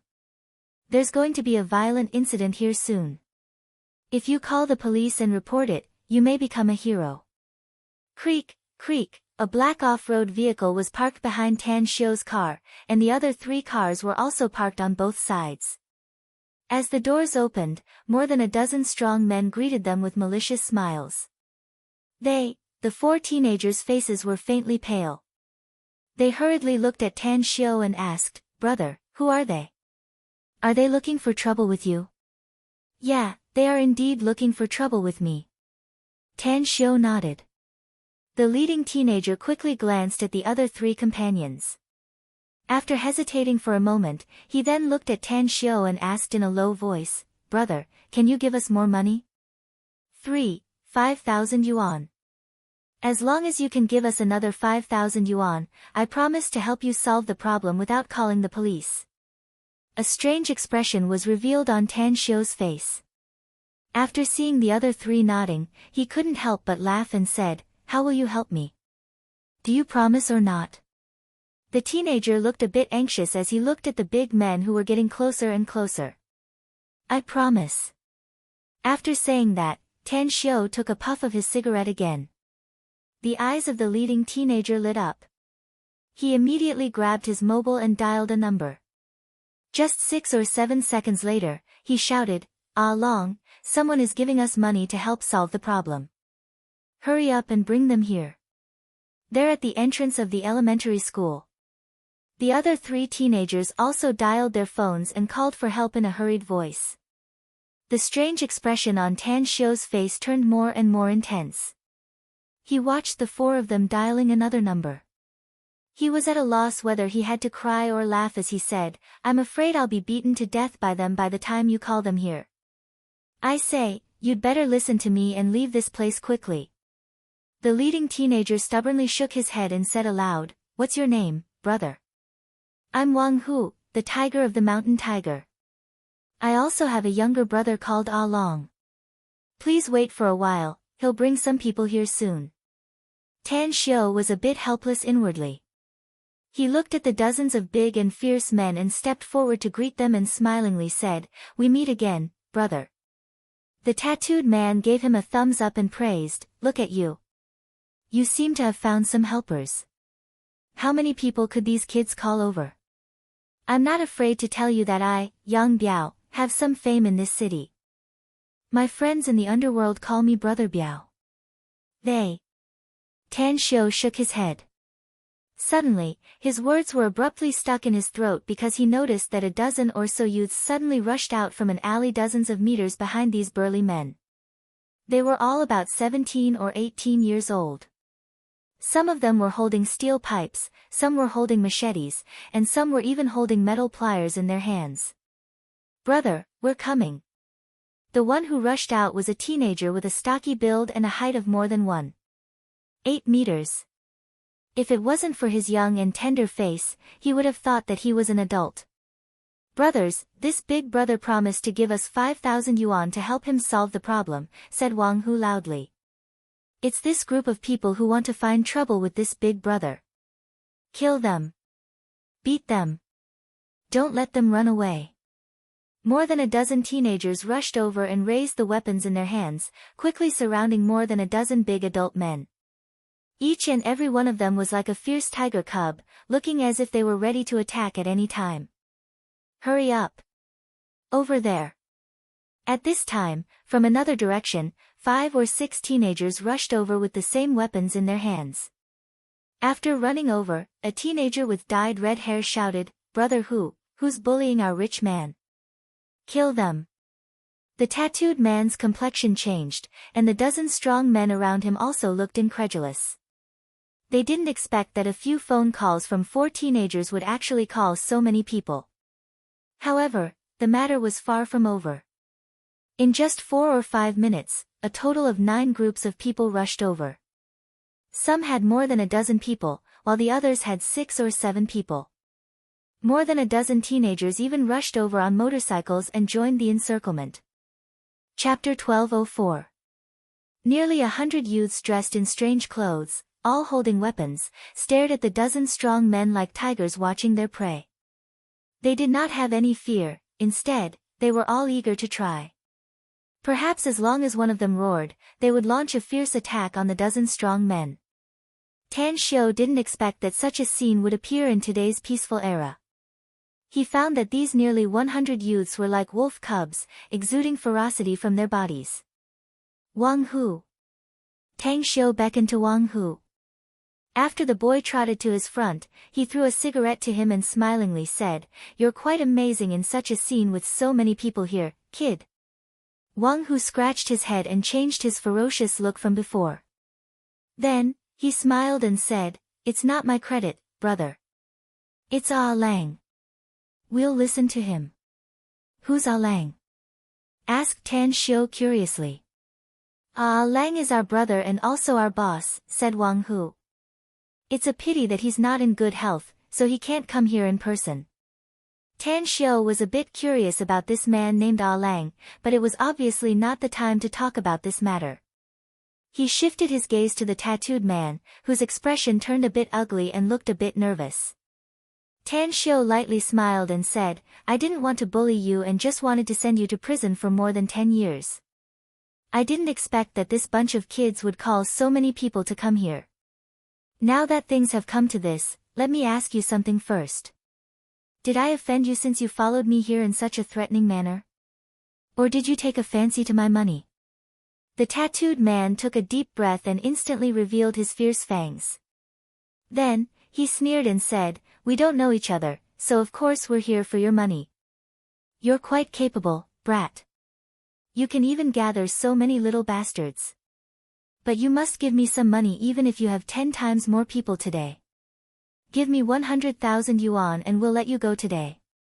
Tan Xiu asked strangely, "You still want to rob me in such a situation?"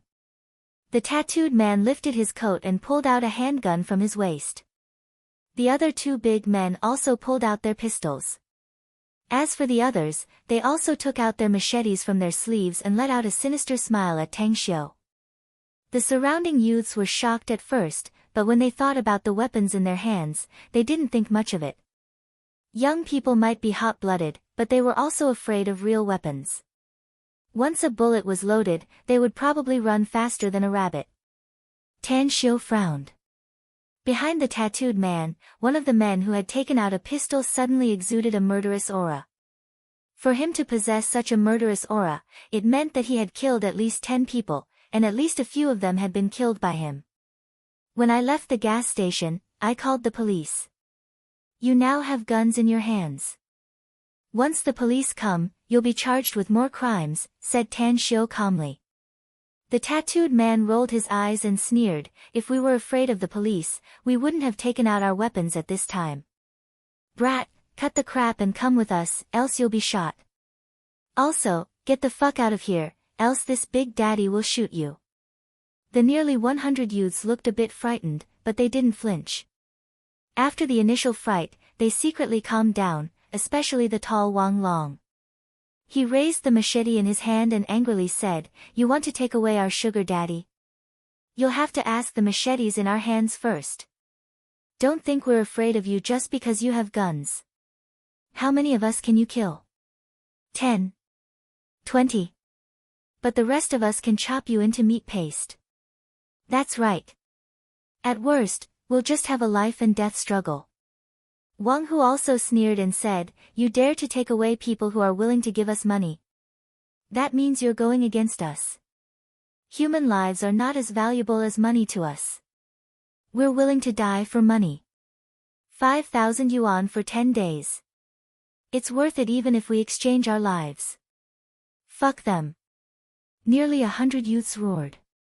Each of them took 1 or 2 steps forward, ready to attack at any time. The tattooed man's complexion greatly changed. His companions also looked incredulous. Never did they expect that they would encounter such a group of crazy youths today. Were they really not afraid of death? After observing them, they were secretly alarmed that this group of youths should be afraid of death. But the idea of, men die for wealth, just as birds die for food, made them willing to throw caution to the wind. If they dared to open fire, they would probably swarm them. What to do? The tattooed man suddenly felt as though he was riding a tiger and was unable to get off. Tan Xiu keenly sensed the aura of these youths and was secretly shocked. He didn't expect that these nearly 100 youths would be so brave. Moreover, their original intention turned out to be for money. It was just 5,000 yuan, yet they were willing to exchange their lives for it. Suddenly, the sound of a police siren came from afar. The tattooed man's complexion changed. Although he was a bit angry, he was more relaxed. It was as though the siren did not bring him pressure, but a reminder of the arrival of his savior. A hesitant look appeared on Wang Hu's face. He gritted his teeth and looked at Tan Xiu, saying, "Brother, we're not afraid of death, but we can't go to the police station for nothing. Can you give us more money? If you're willing to give us more money, we'll accept it even if we all go to the police station." Tan Xiu calmly said, 10 times. I'll give you 10 times the price. Is that enough? Wang Hu clenched his fists and loudly said, "Brothers, did you hear that? This big brother wants to give us 10 times the price. 5,000 yuan will become 50,000 yuan. We brothers will throw caution to the wind. Even if it's in front of the police, if they dare to take this big brother away, we'll fight them." Fight! Almost every single one of the youths roared in unison. Soon, 6 police cars came roaring. When dozens of policemen rushed out of the cars, they began to wave the batons in their hands. A middle-aged policeman shouted, "Don't move. Put down your weapons and squat on the ground. Otherwise, I'll take all of you to the police station." The tattooed man looked excited when he saw the leading policeman, but he quickly suppressed his excitement and said loudly, "Director Liu, you came at the right time. This kid owes us money. We were looking for him to collect the debt, but we didn't expect him to call so many gangsters to surround us and kill us. You have to help us." The middle-aged policeman frowned and a look of disgust flashed in his eyes. He looked at Tan Xiu carefully and then strode to Tan Xiu and said, "Comrade, did you call the police?" Tan Xiu nodded and said, "Yes, I did." The middle-aged policeman said, "I'm Lu Yong from the Municipal Public Security Bureau. You said on the phone that you're a comrade from the State Security Department. Please show me your ID." Tan Xiu took out the green book and casually handed it to Lu Yong. Then, he lightly said, "I'm really disappointed in your dispatch speed. It's been 36 minutes since I called you and told you the location in advance. But you came here in 36 minutes. This efficiency is simply rotten to the extreme. I really don't know how you're the chief of the Municipal Public Security Bureau." Lu Yong's heart skipped a beat when he saw the green book Tan Xiu took out. When he opened it and verified it, his heart immediately tensed up. He didn't take Tan Xiu's report to the police seriously before. He even drank a cup of tea and smoked a cigarette in the Public Security Bureau. Later, he thought about it and brought a team to check the situation, which was why he came here so late. But it's real. This ID is real, which means that this young man in front of me is indeed a member of the State Security Department. He's a special personnel of the state. Shit. Lu Yong was well aware that he would probably lose his job this time. Even if he could keep it, he would most likely be skinned alive. As he thought up to there, he steeled his heart and shouted in a deep voice, "Arrest these bastards who attacked the state's cadres. Cuff them all. I suspect that they're terrorists. Take them back to the station and slowly interrogate them. They must pay a painful price." What? The tattooed man's complexion greatly changed and disbelief was written all over his face.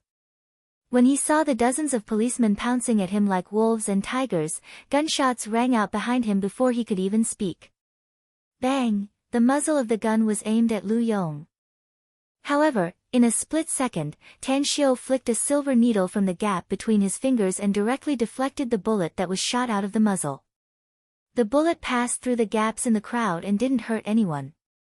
Bang, bang, bang. Tan Xiu's movements were as fast as lightning. In nearly the blink of an eye, he had knocked down the 3 big men with guns. He also instantly grabbed their pistols and threw them to the feet of the city bureau chief, Lu Yong. Furthermore, he reprimanded him without hesitation, "You're the city bureau chief, yet you don't even have a bit of vigilance. Had I not acted, you would have lost your life here." Lu Yong was scared out of his wits by the sudden turn of events just now. When the dust settled and Tan Xiu loudly reprimanded him, only then did he sober up from the fear. Big beads of sweat rolled down his forehead, yet he didn't have the mood to wipe them. He felt that he had just passed through the gates of hell. He looked at Tan Xiu with eyes full of gratitude and said, "It's all my fault, Chief. Thank you for saving me. You're my great benefactor from today onward." Tan Xiu snorted coldly and lightly said, "I don't care if you're my benefactor or not. What I care about is that there are so many bandits in your jurisdiction. These people have guns in their hands, and they want to catch me and even rob me. If it weren't for this group of brave children, I'm afraid I would have been caught by them. I might even have been killed by them." Chapter 1205. A cold glint flashed in Lu Yong's eyes as he said in a deep voice, "Sir, they have concealed firearms, injured people, robbed people, endangered the country's public security, and are part of the underworld gangs. They even openly attacked the police. I, Lu Yong, assure you that they will spend the rest of their lives in prison." Tan Xiu squinted his eyes and the indifferent expression on his face finally melted a lot. He patted his shoulder and lightly said, "Do things according to the law. These black sheep must be severely punished. I'll keep paying attention to this matter. Also, we have a lot of people in Xiyang town, so I'll also send someone to supervise this matter. We'll strive to catch all the underworld gangs in this city in the next few months." Lu Yong's eyes gleamed. He looked at the nearly 100 youths around and suddenly said, "Sir, can we go to the side and have a chat?" "All right," Tan Xiu replied. He then looked at Wang Hu and said, "Tell the others to disperse. Hand over all the knives in their hands to the police. I'll give you 10,000 yuan later as compensation for these things." Wang Hu's eyes lit up and he hurriedly shouted a few words. Immediately, a group of youths quickly retreated. Tens of meters away. Tan Xiu looked at the solemn Lu Yong and lightly said, "What do you want to tell me?" "Sir, we need the leaders of the province to solve the public security problem in this city," said Lu Yong. "It's because some officials in this city, especially those who hold great power, have an unclear relationship with the underworld forces. I, Lu Yong, am just a chief of the City Public Security Bureau. Even if I have the intention, I don't have the strength to do it. I'm not afraid to tell you that the previous leader is a distant relative of a certain leader. I wouldn't dare to offend him if it were any other time. If I give you an imperial sword, do you dare to touch some people?" asked Tan Xiu. An imperial sword? Lu Yong recalled Tan Xiu's identity and suddenly realized that the small green book probably couldn't represent the other party's full power. His identity was definitely not simple. "I dare." Lu Yong was stimulated and said seriously, "Even if I have to give up my skin, I'm willing to make the public security of this city better." Tan Xiu said, "I'll give you a phone number. You can contact him directly." Now that his men had nothing better to do, he might as well make use of them. "Tell him that I asked you to find him." Lu Yong memorized the phone number and hesitated for a moment before asking, "Leader, may I ask who this is?" "I'm Duan Mulin, Director of the Special Abilities Bureau," replied Tan Xiu lightly. Lu Yong was the director of the Municipal Public Security Bureau.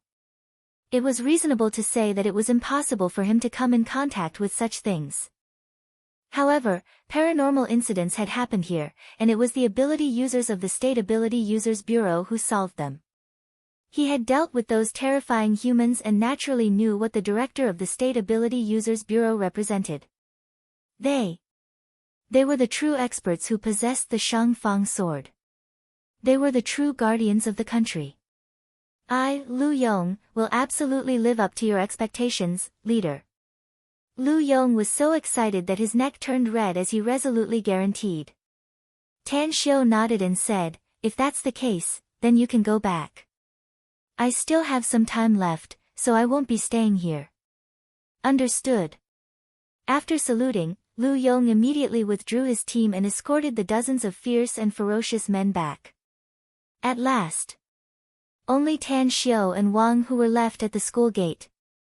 Tan Xiu looked at Wang Hu's curious face and then pointed to his Mercedes-Benz SUV and smilingly said, "Take me to the nearby bank. I'll withdraw the cash and give it to you. It's a total of 60,000 yuan, right? Are you really willing to give us so much money, brother?"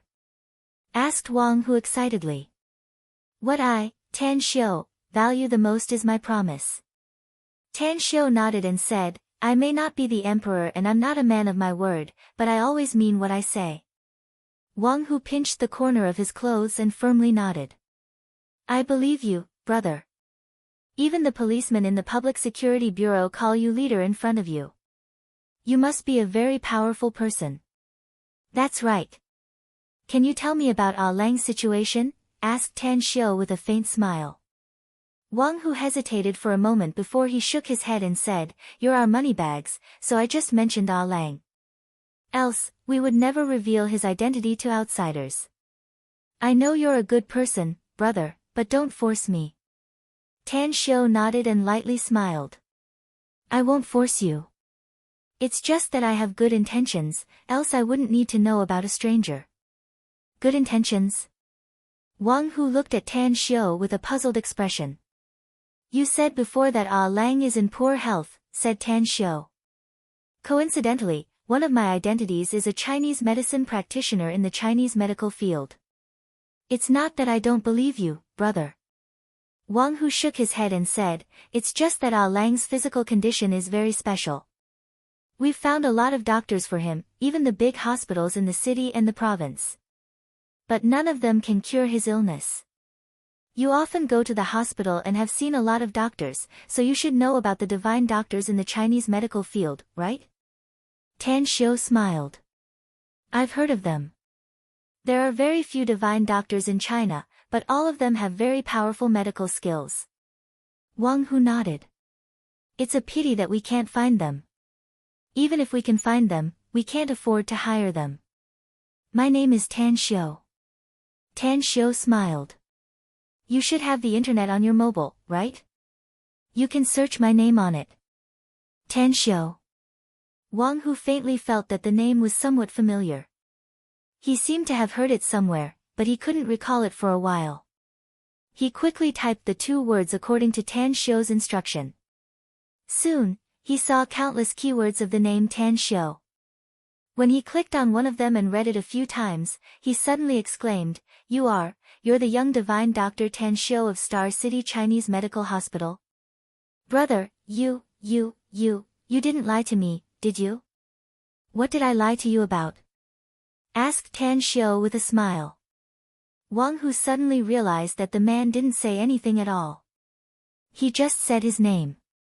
Recalling that the legendary divine doctor was right in front of him, Wang Hu's lips trembled with excitement. He grabbed Tan Xiu's arm and said, You're a divine doctor, brother. I believe you. I don't want the money. I don't want the 60,000 yuan. My life is yours as long as you can cure Ah Lang. You should take me to see him if you want me to cure his illness, right? Said Tan Xiu. By the way, tell me about his situation on the way. All right. Wang Hu rubbed his hands and nodded with excitement. Nearby. A dilapidated courtyard. When Tan Xiu arrived with Wang Hu, more than a dozen hooligans with weapons in their hands quickly surrounded them. When they saw Tan Xiu, Wang Long, who was their leader, hurriedly said, Why did you bring him here, brother? Ah Lang said that we're not allowed to bring strangers here. Divine Dr. Tang is not an outsider. He's the famous young divine doctor, said Wang Hu. He said he's willing to treat Ah Lang's illness, so I brought him here to have a try. Divine doctor? Young divine doctor? Just as more than a dozen people were confused, a teenager suddenly exclaimed, I remember him. He's the famous young divine doctor of Star City Chinese Medical Hospital. I've seen the video of him treating patients and saving people. It's him, that's right. Curing and saving people is a doctor's duty, said Tan Xiu with a smile. Divine doctor is just a title given to me by everyone. Anyways, take me to see Ah Lang. On the way here, Wang Hu had told Tan Xiu some things about Ah Lang. It turned out that Ah Lang originally had 4 brothers, and he was the 4th one. All of them were street children who started picking up food from garbage dumps at the age of 4. Later on, they kept fighting with others for food, so much so that 2 of his 3 elder brothers were killed by others, while the eldest one was sent to prison. At that time, Lang was only 12 years old. At his age, he used his wisdom, righteousness, and loyalty to gather a group of street children like him to take root and sprout in this place. Lang was very smart and had a godlike mind. Therefore, through his calculations, the group of street children got a lot of money, and Lang even asked them to go to school. As the years passed, more and more teenagers gathered around. Lang was already 17 years old this year, and the number of street children following him had increased to more than 200 people. These teenagers were all poor children living at the bottom of the world. It was Lang who gave them food, clothes, and a place to live. He also made sure that they could go to school. Usually, everyone lived in different places, but as long as Lang gave the order, everyone could gather in a short time. Unfortunately, 2 years ago, when Lang was 15 years old, he had a high fever because of a serious cold. Although the fever later subsided, he had a lot of abscesses on his body and was paralyzed in bed. Although Lang had been giving advice to his brothers so that they could study and make money at the same time, the amount of money they earned was much less than before. Therefore, among the more than 200 people, more than 100 people voluntarily gave up studying and began to think of ways to make money. They were willing to do hard and tiring work just to make money to treat Lang. In their hearts, even though Lang was older than many of them, he was their backbone and the boss in their eyes. Cough, cough. As soon as Tan Xiu followed Wang Hu into the courtyard, he heard violent coughing coming from the house. Wang Hu rushed into the room and saw Lang lying on the bed in the corner of the dark room, coughing. Lang, how are you? Are you feeling unwell again? On the bed, Lang's coughing was much softer. He gasped for a few breaths, raised his arm with great difficulty and weakly said, "I'm fine. Give me some water. As long as life lasts, the outbreak will never end. I'm seeking monthly votes for the last 2 days." Chapter 1206. Tan Xiu quietly observed the pale and frail young man lying on the bed. His face was flushed, blue veins throbbing on his forehead, and his hair was drenched in sweat. Yet, his eyes were extraordinarily calm, like a pool of stagnant water. Even if a gust of wind swept past, it wouldn't cause the slightest ripple. Wisdom. Tang Xiu took out a cigarette and lit it up, causing Lang, who was on the bed, to look at him. After staring blankly for a while, Lang struggled to get up from the bed under Tang Xiu's gaze and Wang Hu's support. He then sat on the edge of the bed, tidied up his clothes, put on his slippers, and walked a few steps towards Tang Xiu. "Should I address you as Divine Dr. Tang? Or should I call you Boss Tang?" A smile outlined on the corner of Tan Xiu's mouth as he smilingly asked, "What do you want to call me?" Lang pondered for a moment and said, "I think it's most appropriate to address you as Divine Dr. Tang for me, whereas my brothers call you Boss Tang." "Why do you say that?"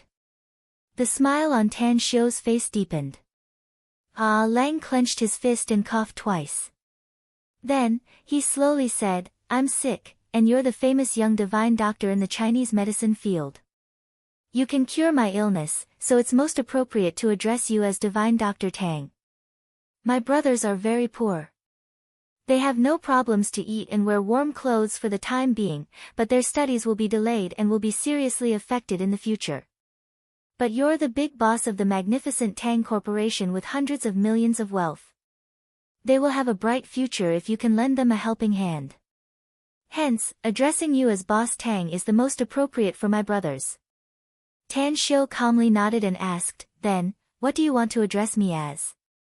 Lang thought for a moment and answered, "Divine Dr. Tang." The smile on Tan Xiu's face turned thicker.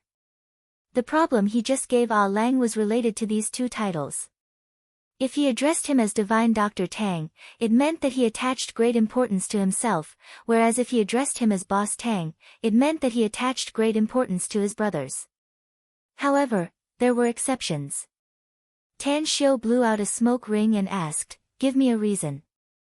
Lang said, "My brothers have nothing to worry about, but I may die soon. I'll have to face death with regret and unwillingness. If you can cure me, I am sure I can give my brothers a bright future. Instead of handing them over to someone else, I might as well take control of them. Tan Xiu took out a cigarette from the pack and flicked it into Ah Lang's hand. Then, he asked, the last question. If you can answer it and satisfy me, I'll treat you for free. At the same time, I'll also give you a great opportunity and an opportunity for your little brothers. Ah Lang's expression shifted and he said, please speak, Divine Dr. Tang. Tan Xiu said, if you become a member of the State Department, you will have a high position and hold great power. Even your decision can determine the life and death of countless people. In such a situation, you will have enemies invading your country, while on the other side are your brothers who have gone through fire and water with you. They are being hunted down endlessly and may be killed at any time. In such a situation, will you defend your country and resist the foreign enemies, or will you save your brothers? Ah Lang furrowed his brows. He had never thought about this issue before. Now that he was suddenly faced with a choice, he needed to think about it seriously. Time fleeted by. In the blink of an eye, more than 20 minutes had passed. During these 20 minutes, he was constantly struggling, thinking, and struggling. In the current situation, he would choose his brothers regardless of everything, because his brothers were the people closest to him in this world. However, the struggle in his heart became more intense once he put himself into the world Tan Xiu mentioned. Puff! Ah Lang's body temperature kept rising and he spurted out a mouthful of blood. If it wasn't for Wang Hu's quick reaction, he would have fallen to the ground. With a calm expression, Tan Xiu looked at Ah Lang's increasingly unsightly expression and lightly said, I'm still waiting for your answer. Ah Lang raised his head with difficulty and stared at Tan Xiu. With a slightly hoarse voice, he said, I'm in charge of politics. My duty is to protect the country, so I must protect the lives of countless people. My brothers are in danger and I want to save them, but I won't ruin the fate of my country because of my selfish brotherly feelings. If my brothers die in battle, I'll personally avenge them and go to their graves to apologize. I believe they can understand me even if they die in battle. A bright smile appeared on Tan Xiu's handsome face as he stepped forward to support Ah Lang's body. His fingers clasped the man's wrist as he sensed the condition inside his body and smilingly said, pack up and leave with me. It's easy to get 1,000 troops, but it's hard to find a good general. Even if you get 1,000 troops, you still won't be able to become an Iron Lion without a good commander. I, Tan Xiu, need you. Ah Lang stared blankly at Tan Xiu and asked, what do you want me to do, sir? The smile on Tan Xiu's face slowly disappeared and was replaced with an incomparably solemn expression. I want you to help me lead the Legion and become a commander admired by hundreds of millions of people. As long as you can complete my test and rise to a level I'm satisfied with, glory, splendor, wealth and rank in the future will be a trivial matter. You'll have incomparable power and endless lifespan. As long as you want it and I can do it, I'll satisfy you. Are you teasing me? Asked Ah Lang with a strange expression. Tan Xiu let out a faint smile and released his energy to instantly wrap Wang Hu and send him out of the room. Immediately after, the door and windows of the room were closed in an instant. Tan Xiu then took out a bottle of holy healing medicine from his interspatial ring and released his primal chaos force to wrap Ah Lang. He then stuffed the holy healing medicine into the man's mouth and used his primal chaos force to catalyze the efficacy of the medicine and help him recuperate. He was enlightened. Tan Xiu's strength had greatly increased, so it was now a piece of cake for him to easily change a person's physique. In his opinion, Ah Lang's condition was caused by the excessive consumption of his mental energy, which led to a high fever and worsened his health. Endure it. If you want to become a superior person, you must endure the hardships. No matter how painful and torturous it is, you must endure it for me.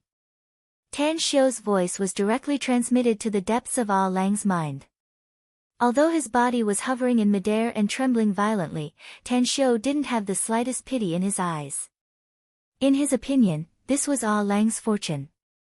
It was a great fortune that hundreds of millions of humans, immortals, and fiends wanted but couldn't get. Time fleeted by. 2 hours later, a glint flashed in Tan Xiu's eyes. As Lang let out a miserable howl, Tan Xiu instantly retracted his hand. After withdrawing all the energy he added to Lang's body fell heavily on the bed. He calmly waited. Half a minute later, Lang struggled to get up from the bed with a dizzy and blurred vision. When the pain that made him wish he was dead receded like the tide, he was shocked to find that he could feel power coming from all parts of his body. Even his body temperature kept rising. Gradually, he jumped off the bed and clenched his fists, punched the air twice and kicked a few times. Then, he looked up at Tang Xiu with disbelief and murmured, "My body is different from before." "Of course it's different," said Tan Xiu with a faint smile. "I've spent a lot of effort on you. It would be like seeing a ghost if it's still the same. A holy healing pill, a drop of fierce beast's blood essence, a drop of body refining liquid, and a snake orchid grass. Even an expert will be able to reach a higher level after using these things." Lang suddenly recalled what happened before and stepped back a few steps.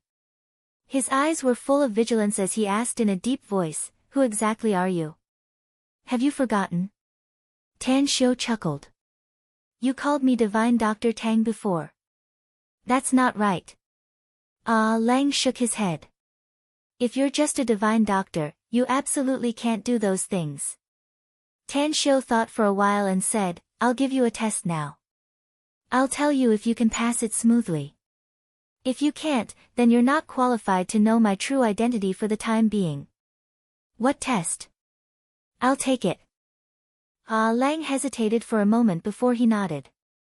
Tan Xiu took out a book from his interspatial ring and threw it to Lang, saying, "You should be literate.